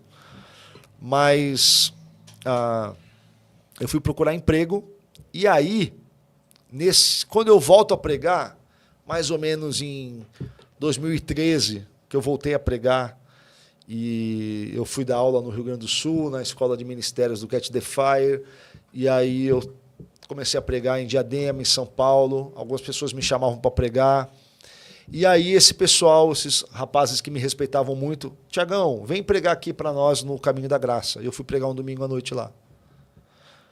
E eu cheguei achando que eu ia ver uma coisa completamente diferente. Porque não era uma igreja, era uma estação. E aí eu cheguei lá e eu comentei isso para eles lá, até no final do culto. Por isso que eu posso falar aqui. Sim. Porque eu falei isso para eles lá. E já falei isso para o Caio, que eu já troquei mensagem com o Caio Fábio no WhatsApp, né? Eu já falei isso para o próprio Caio. Eu falei, não era uma igreja, mas era uma estação. Não tinha um pastor, mas tinha um líder. Não tinha ministério infantil, mas tinha uma classinha para criança. Não tinha pregação, mas tinha palestrante. Não tinha louvor, mas tinha música. Não tinha dízimo e oferta, mas recolhia dinheiro. Entende? Era uma igreja com outros nomes. E naquele momento, eu lembro que eu tive um insight. Eu falei assim, olha, por mais que alguém tenha um discurso antissistema, ele só vai fazer um outro sistema, o sistema dele. Então, digamos que nós disséssemos assim agora, olha, a gente vai fazer uma igreja sem sistema. Tá bom, que dia que a gente vai se encontrar? As igrejas se encontram domingo. Não, a gente não vai se encontrar domingo. A gente vai se encontrar na terça. Tá bom. A igreja faz culto às 8. A gente vai fazer culto às 19h27. Você vai tentar fazer tudo diferente. Daqui a pouco você construir um outro sistema. Então vai ter um pastor, vai ter um dirigente. Porque você precisa ter horário, precisa ter alguém para organizar, precisa ter espaço. Se você vai fazendo... Quanta gente começa a pregação antissistema na praça, na escadaria da prefeitura, na praia, daqui a pouco já está dentro de um espaço. Por quê? Porque tem dia que chove, tem dia que faz sol, tem dia que tem mosquito, tem dia que tem poeira, tem dia que tem assalto, e você vai ter que... Então, a verdade é que a maioria dos desigrejados eles sofrem uma carência de bons pastores. Eu classifico assim, o fenômeno dos desigrejados ele não é monolítico, ele é diverso. Então, assim, você tem o desigrejado, que é esse cara chato, antissistema, que ele nem está entendendo o que ele está propondo, porque o que ele está propondo não existe. Ele é só uma pessoa desagradável, cínica, do contra. Ele é antissistema, anti-igreja, ele é tudo, ele é anti-tudo. Ele é chato. Ele é insuportável. Tem os xiitas e os xaatos. Ninguém aguenta ele. É o desigrejado, é aquele cara que ninguém aguenta ele. Ele não consegue sustentar um relacionamento, um casamento, a relação com os pais. Ele não consegue sustentar uma relação legal no trabalho. Ele é chato, ele é insuportável. Ele se basta e ele vive para ele. Tem esse cara. É uma parte. Ok? Mas tem uma outra parte, que são as pessoas que elas amam a Cristo. Só que elas não conseguem mais identificação no nosso modelo de igreja. Se decepcionou. Muito por conta desses vícios que a gente está denunciando. Entende? E assim, são pessoas que elas querem estar na igreja, elas gostam da igreja, elas querem aprender a palavra, elas querem aprender a sã doutrina. Querem ser pastoreadas. Elas querem se santificar. Mas elas vão na igreja e elas percebem que as regras morais para o povo não são as mesmas de quem está na plataforma. Elas percebem que a grande parte do dinheiro delas é destinado de forma desonesta. Elas percebem que as pessoas mais simples são abusadas, são colocadas para trabalhar em detrimento da sua saúde e da sua família e da sua própria vida profissional. Elas vão percebendo todos esses esquemas e elas falam, não consigo me identificar numa igreja que tem essas coisas. Eu não consigo, porque se a pessoa for um pouco mais inteligente que a média, algumas igrejas vão se tornando lugares insalubres para essas pessoas. Entende? Então elas ficam em casa porque elas não têm para onde ir. Então, o que eu me proponho fazer na internet é dizer assim, nós precisamos de igreja para quem quer igreja sem patifaria. Precisamos. Entende? E é uma proposta para de igreja perfeita? Claro que não. Eu sou pastor de uma igreja local. A nossa igreja não é tão grande, a gente tem mais uma média de 100 membros. Ok? Mas a igreja tem defeito? Tem, mas não tem patifaria. Sim. Te garanto. Não tem pilantragem, não tem roubo de dinheiro, não tem manipulação, não é perfeita. A transparência. Tem transparência, a gente prega a palavra, todo mundo conversa, todas as pessoas têm acesso, os líderes não são inquestionáveis e absolutos, então é uma igreja saudável. Vou fazer uma pergunta que eu fiz para o Anderson Silva aqui. A gente vendo as denúncias, vendo geralmente seus stories, a exposição que faz dos erros da igreja, vendo de longe assim, será que não existe uma igreja legal para congregar? Mas aqui no podcast, existem igrejas sérias no Brasil? Existe muita igreja séria. Assim, olha, o denominacionalismo, ele está com muitos problemas. Por quê? Porque as denominações, elas foram cada vez mais capturadas por essa necessidade de crescimento contínuo, sem limite. Então, isso trouxe uma degradação nas fileiras da liderança. Muita gente despreparada liderando a igreja. Muita gente. Tem um caso que me atingiu pessoalmente, que é o caso do Joilson, que era líder e treinador de líderes de célula da Lagoinha de Guarulhos, que está preso porque abusou de 20 adolescentes.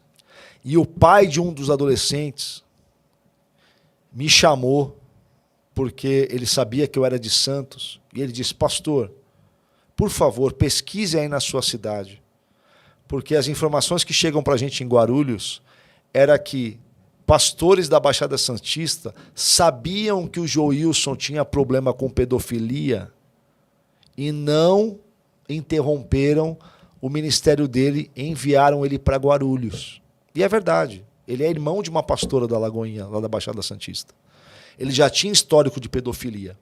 Ele já tinha passado por 2 igrejas em Santos que ele foi tirado da igreja por conta de pedofilia. Entende? Então, o que esse cara está fazendo em Guarulhos? Pastoreando, dando treinamento. Dando treinamento para liderança de célula e para adolescente. Por que um pedófilo, que todo mundo sabe que é pedófilo, está tendo ali... Você põe a raposa para tomar conta do galinheiro, mas a Lagoinha tem histórico disso, né? Porque o Guilherme de Pádua também foi reconhecido pastor na Lagoinha. Então, o denominacionalismo, essa coisa de produção de igreja em franquia, porque nenhuma igreja... Vamos lá. Quanto tempo faz que o André Valadão assumiu a Lagoinha? 3 anos? 4 anos? 3, 4 anos no máximo. Já são 700 igrejas. Tem como crescer dessa forma e toda essa liderança ser piedosa? Eu duvido. Não tem como. Não tem como. Não tem como. Não tem como. Então, esse é o grande problema nosso hoje. Que existe na frente da agenda de Deus uma agenda econômica, empresarial e política. E para mim isso é o grande problema dos nossos dias. E assim, não estou dizendo que a Lagoinha não é uma igreja para você congregar. Estou dizendo isso. Porque existem pastores sérios. você tem que conhecer localmente. Localmente. Entende? A saúde da comunidade local. Porque tem gente séria. Sabe uma coisa que eu me surpreendi? Quando eu comecei a pregar, eu comecei a ter muito contato com pastores da Universal. E para mim, para o camarada ser pastor da Universal, para mim ele já tinha que ser ímpio, na minha cabeça, olhando de fora. Porque o camarada vai pegar dinheiro das velhinhas na Fogueira Santa, vai pôr velhinha para vender televisão. Vende a televisão, oferece aqui. O altar não toma, o altar devolve. Esses jargões de seita, né, que eles usam. Minha mãe tem uma amiga que já deu televisão, já deu um monte de coisa para a Universal. Então, na minha cabeça, poxa, o camarada está fazendo isso, é ímpio. Mas o que eu comecei a perceber e a descobrir, conversando com vários pastores e ex-pastores, muitos começam com 15, 14 anos, 16 anos, e aí eu me vi, porque foi assim comigo. Entende? E eu comecei a perceber que eles chegam puros, inocentes, ingênuos. Eu conversei com um menino hoje, de 18 anos. O menino falou, me chamou, eu tento responder o máximo de pessoas possíveis, ele me chamou e falou, Tiago, eu tenho 18 anos, eu estava sendo preparado para ser pastor da Universal. Comecei a te seguir, comecei a pesquisar teologia, fui aprender o que é hermenêutica, exegese, comprei uma teologia sistemática, fiz o curso do pastor César Cavalcante, estou aprendendo grego, eu não consigo mais ser pastor da Universal. Qual que era a pergunta dele? Mas se eu sair, eu vou ser amaldiçoado? Meu Deus do céu. Olha o medo. A programação, a lavagem cerebral, a programação de seita. Porque esse menino tá ouvindo isso desde, sei lá, 7 anos, 8 anos, 9 anos, 10 anos. E eu passei por isso. Leva anos para você tirar. Desconstruir uma ideia, né? Anos. Manipulação. E eu falei para ele assim, você é livre em Jesus. Quem morreu por você na cruz não foi o Macedo, foi Cristo. Você é livre. Está difícil para você, porque você sofreu lavagem cerebral, você foi programado para ter medo.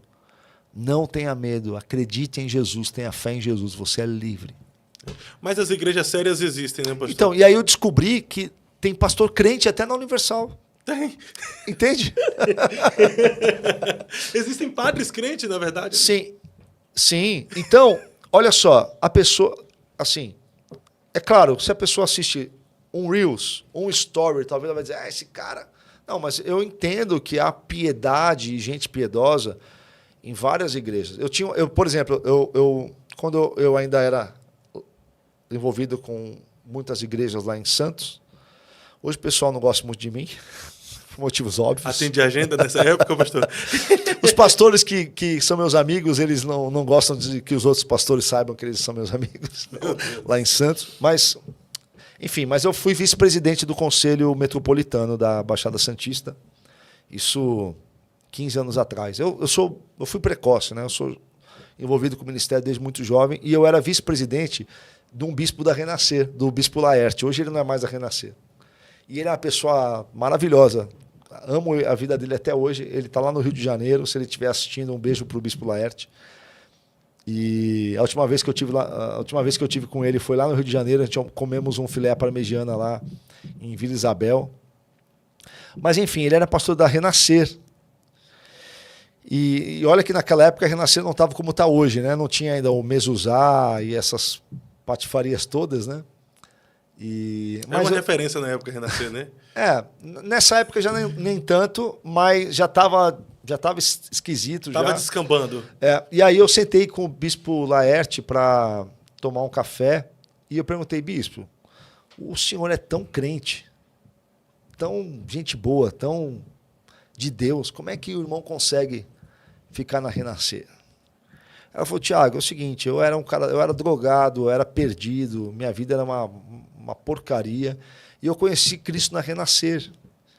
E por mais que tenha uma série de coisas erradas, eu foquei ali e me libertei, casei, tive filhos, e hoje eu não tenho estômago para muitas coisas. Mas, em gratidão, enquanto eu conseguir, eu vou ficar na Renascer. Ele conseguiu ficar só mais um ano. E essa é a história de muita gente. De várias denominações. Esses ministérios alcançaram muitas pessoas, né? Sim, mas aí que está. Mas alcançam com qual intenção? Né? A motivação sempre foi essa ou mudou com o tempo? A gente nunca vai saber. Não tem como a gente saber. Não tem como a gente saber. Eu não sei dizer.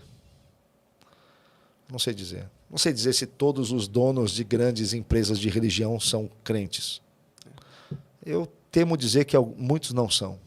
Eu temo dizer que muitos são ateus e que viram na religião um grande meio de ter uma vida luxuosa com muito menos esforço, né? Porque para você faturar o que uma grande igreja fatura com uma empresa, você tem que trabalhar muito mais. Tem que ser uma multinacional, às vezes, né? Às vezes um CEO de uma multinacional não vai acumular a fortuna de um apóstolo, presidente de uma denominação média. Não estou nem falando das grandes, das médias, né? Quando você pega a lista das fortunas dos líderes das grandes igrejas brasileiras, é uma fortuna muito grande. E às vezes aquelas igrejas, os bispos, estão passando necessidade. Ainda mais os pastores. Infelizmente. Pastor, já temos 2 horas conversando aqui. 2 horas. Ficaria o tempo todo aqui. Ainda parece que tem muita coisa para falar, né? Não, tem muita coisa, na verdade. Tem muita coisa. Mas só sempre está aqui em Curitiba. Posso voltar outra vez. A gente precisa dar continuidade a essa conversa. Bora. Tá? Precisa mesmo. Tem tempo, Léo. A gente precisa dar continuidade a isso. Mas, antes de tudo, eu quero saber, com o falecimento do apóstolo Rina, houve muitos comentários que era praticamente direcionado ao senhor e ao Bieda, porque fez algumas denúncias na época e tudo. Em algum momento se sentiu culpado pelo falecimento dele? Não, de forma nenhuma. Assim, eu fiquei triste pelo falecimento dele. Eu fiquei sabendo no domingo. E ninguém deseja isso para uma outra pessoa, ainda mais um irmão na fé. E muitas pessoas não sabem, eu conheço, porque eu sou de Santos e eu cresci na mesma rua que a pastora Denise. A gente cresceu na Alexandre Fleming, ali no Embaré, na Aparecida, num conjunto habitacional chamado Jaú. Ela é um pouco mais velha que eu, então eu a conheço. Ela não me conhece, ela não me conhecia bem, mas eu a conhecia bem, porque ela era famosa, porque ela era surfista e tal. Eu conheci o primeiro marido dela, o irmão que faleceu, e tudo isso ali do bairro da rua, né? Então, quando eu comecei a produzir conteúdo na internet, talvez a igreja que mais gente começou a me seguir era o pessoal do Bola de Neve. Porque havia uma identificação com a linguagem e o meio da onde eu vim era muito parecido com Bola de Neve. Inclusive, assim, quando o Bola de Neve fundou lá em Santos, o fundador, a pessoa que começou o Bola de Neve em Santos, era alguém que depois ele foi pastor de Praia Grande.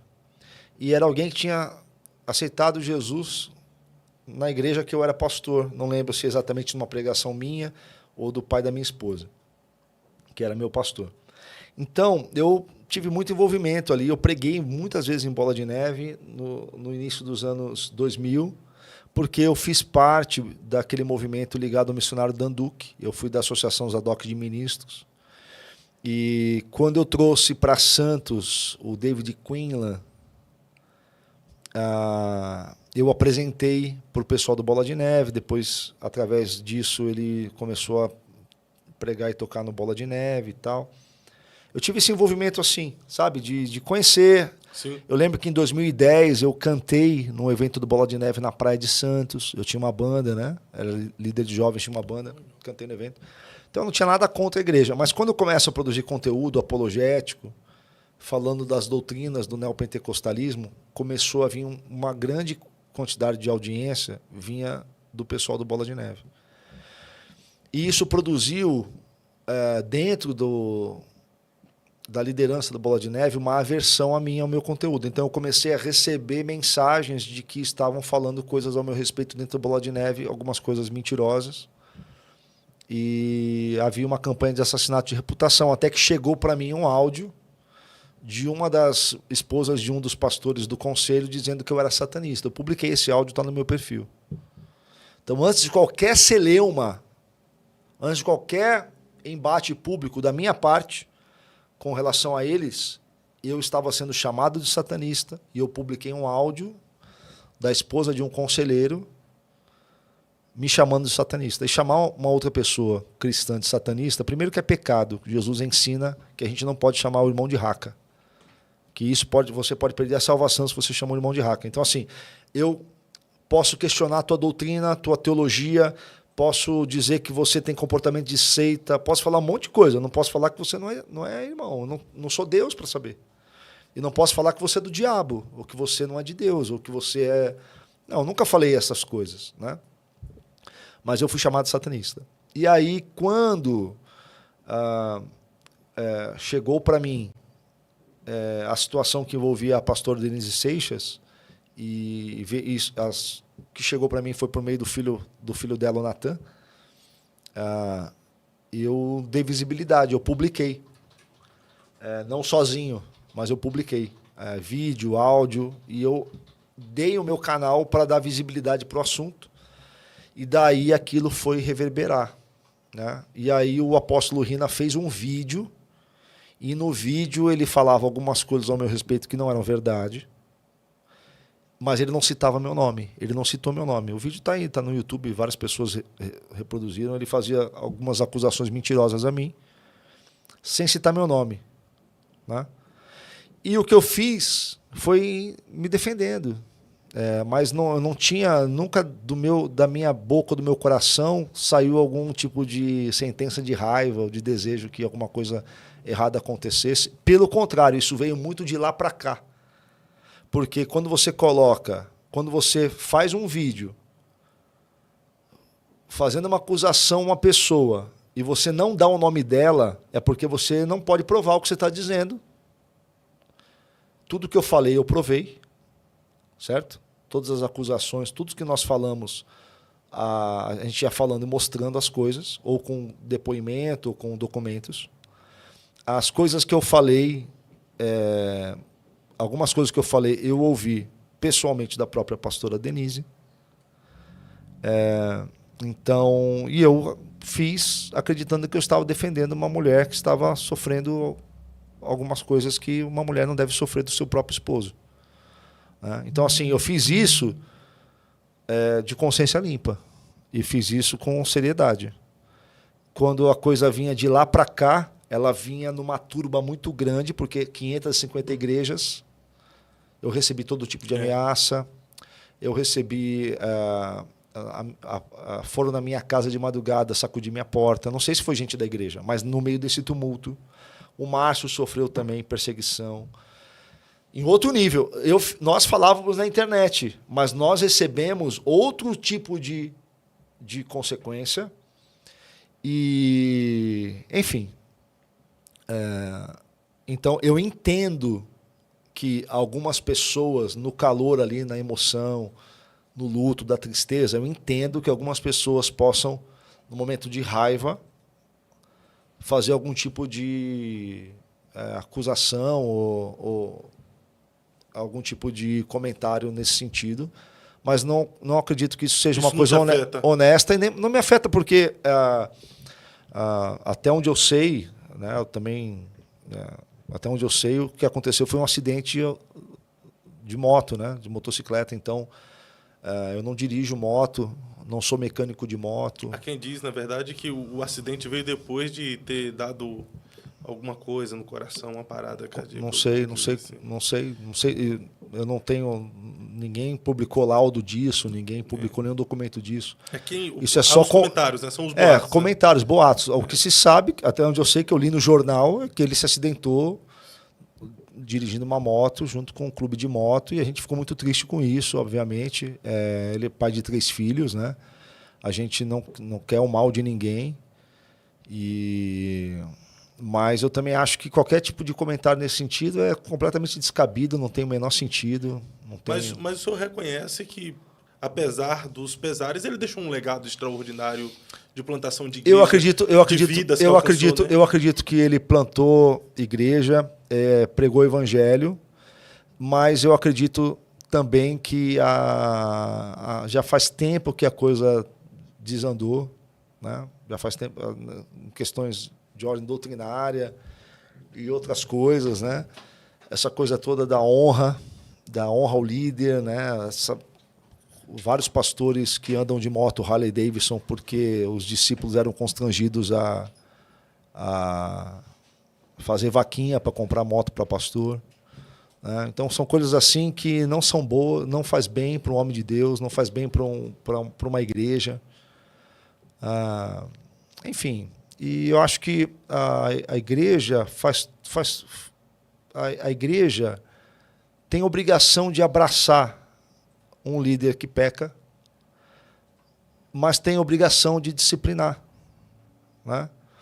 E quando a disciplina cristã ela acontece e a pessoa retorna, ela retorna novamente limpa, lavada. Mas quando o líder resiste a essa disciplina, só vai restar Deus disciplinar. Então, nós que estamos no papel de liderança, nós precisamos ter um temor muito grande de Deus, porque o homem não vê o nosso coração, Deus vê. Então, Deus, ele pode disciplinar a mim e a você, Deus é o Senhor da igreja. Nós temos a ilusão de que nós temos controle da igreja. Eu falo lá na nossa igreja local, né? Eu pastoreio a igreja com muita tranquilidade. Eu não pastoreio a igreja com um ânimo de crescimento. Meu ânimo não é o crescimento. Meu ânimo é a fidelidade à palavra e o crescimento como consequência. Eu já fui pastor de grupos maiores, já fui pastor de movimento jovem muito cedo. Eu comecei muito cedo. Eu já tive números e resultados expressivos e já tive a preocupação com mídia, evento, crescimento lá atrás. Graças a Deus, há uns 20 anos atrás. E eu falo muito para a igreja. Eu falo assim, olha, a igreja, a gente tem ilusão, eu falo para os líderes, né? Nós temos a ilusão que nós estamos fazendo a igreja. Só que, se o pastor morre no domingo, no outro domingo tem alguém pregando lá. A igreja não fica viúva. A igreja não para. A igreja troca de placa E as pessoas, às vezes, continuam na igreja por costume.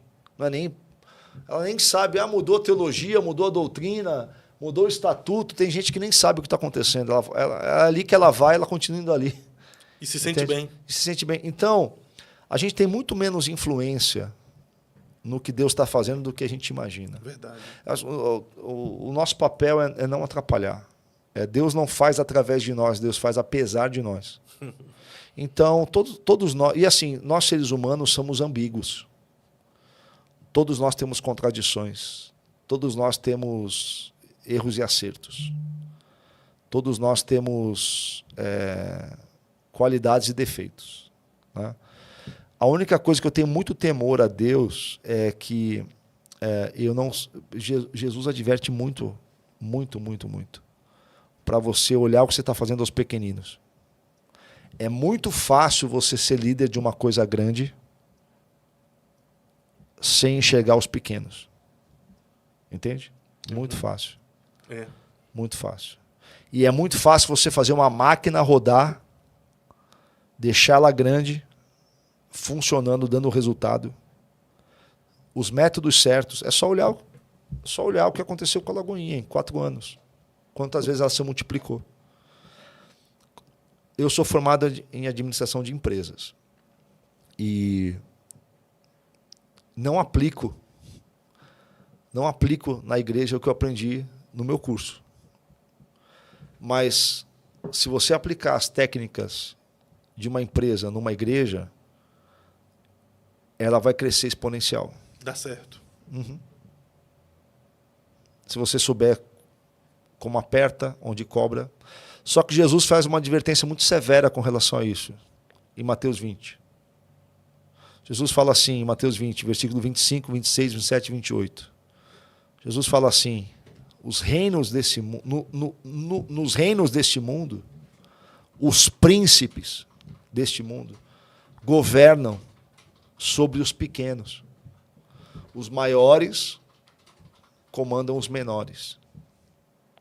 Aí Jesus olha para os discípulos e diz, entre vós não será assim. Entre vós, quem quiser ser o maior tem que ser o menor. Então, toda vez que você vai esmagar os pequeninos, Deus esmaga você. Toda vez. Entende? Forte. Então, você não pode ser pastor só do empresário, pastor só dos líderes e pau nos pequenos. Um critério moral para mim, um outro critério moral para quem está lá embaixo. Entende? Porque isso ofende diretamente a Deus. Deus colocou Faraó afogado lá no mar, porque o Faraó estava esmagando o povo de Israel. Não há 2 pesos e 2 medidas. Toda vez que o poder esmaga o pequeno, Deus defende o pequeno. Isso é porque o pequeno só tem Deus. Toda vez que o poderoso esmaga o pequeno, Deus esmaga o poderoso. E toda vez que um líder de igreja se levanta como o Faraó, ele se torna inimigo de Deus. Toda vez. Toda vez que ele se levanta como um Nimrod, construindo uma torre de Babel, Deus derruba a torre. Mais cedo ou mais tarde, irmão. Forte. Você está no Eu Acredito Podcast. Este foi mais um episódio, tendo a honra de receber aqui pastor Tiago Santana. Ele não quer mais alimentar como Tiago Alicerce. Né? Pastor Tiago Não tem Santana, como, estou preso a isso já. Muito obrigado, pastor Tiago. Eu que agradeço, eu que agradeço. Que Deus tem depositado na sua vida. Eu que agradeço. Espero, o senhor sempre está em Curitiba. Eu te aviso. Eu vim assim meio de última hora, né? Eu vou na Jocum agora, vai ter um evento lá para crianças, vou participar lá com o pessoal do Márcio. Amanhã eu estou indo embora. Mas eu volto. Tem muita coisa para a gente conversar, muitas dúvidas para a gente tirar. A gente Bora. tem um público aqui que gosta muito desse conteúdo. Bora. Assim, são tudo igrejados, gosta de igreja, frequenta igreja, mas o nosso público é mente aberta. A gente precisa dialogar e conversar. Eu posso estar errado em vários pontos, não tem problema. Tem que conversar, tem que dialogar, tem que ser adulto, tem que estar aberto a ouvir o contraditório. Sim. Tem que estar aberto a ouvir o desconfortável. E nisso a gente vai pensando, mudando, melhorando, criando, corrigindo, consertando, voltando atrás, se for necessário, e prosseguindo. Crescemos como gente, crescemos como igreja. Exatamente. Crescemos como líderes, Exatamente. como obreiros do Senhor. E amadurecendo, que é o principal. perfeito. Isso vai nos dando maturidade Com certeza. espiritual. Né? Com certeza. É isso aí. Muito obrigado por você que acompanhou. Siga o pastor Thiago nas redes sociais. Thiago Alicerce. Thiago com H, Alicerce. Siga lá. YouTube também, né? Seu YouTube. Eu tenho um canal de YouTube que eu preciso desenvolver. Tem que crescer esse canal eu no tô YouTube com, acho aí, que né? quase, eu tô com 11 mil inscritos só. Tá com 11.400 inscritos, eu dei uma olhada lá. Se inscreva no canal do pastor Thiago. Desenvolve conteúdo lá diariamente também? Não. Mas se inscreva lá. Mas eu pretendo começar a fazer. Né? Tô devendo isso aí pro público. Thiago Alicerce. Instagram, Thiago Alicerce. Tá no TikTok também?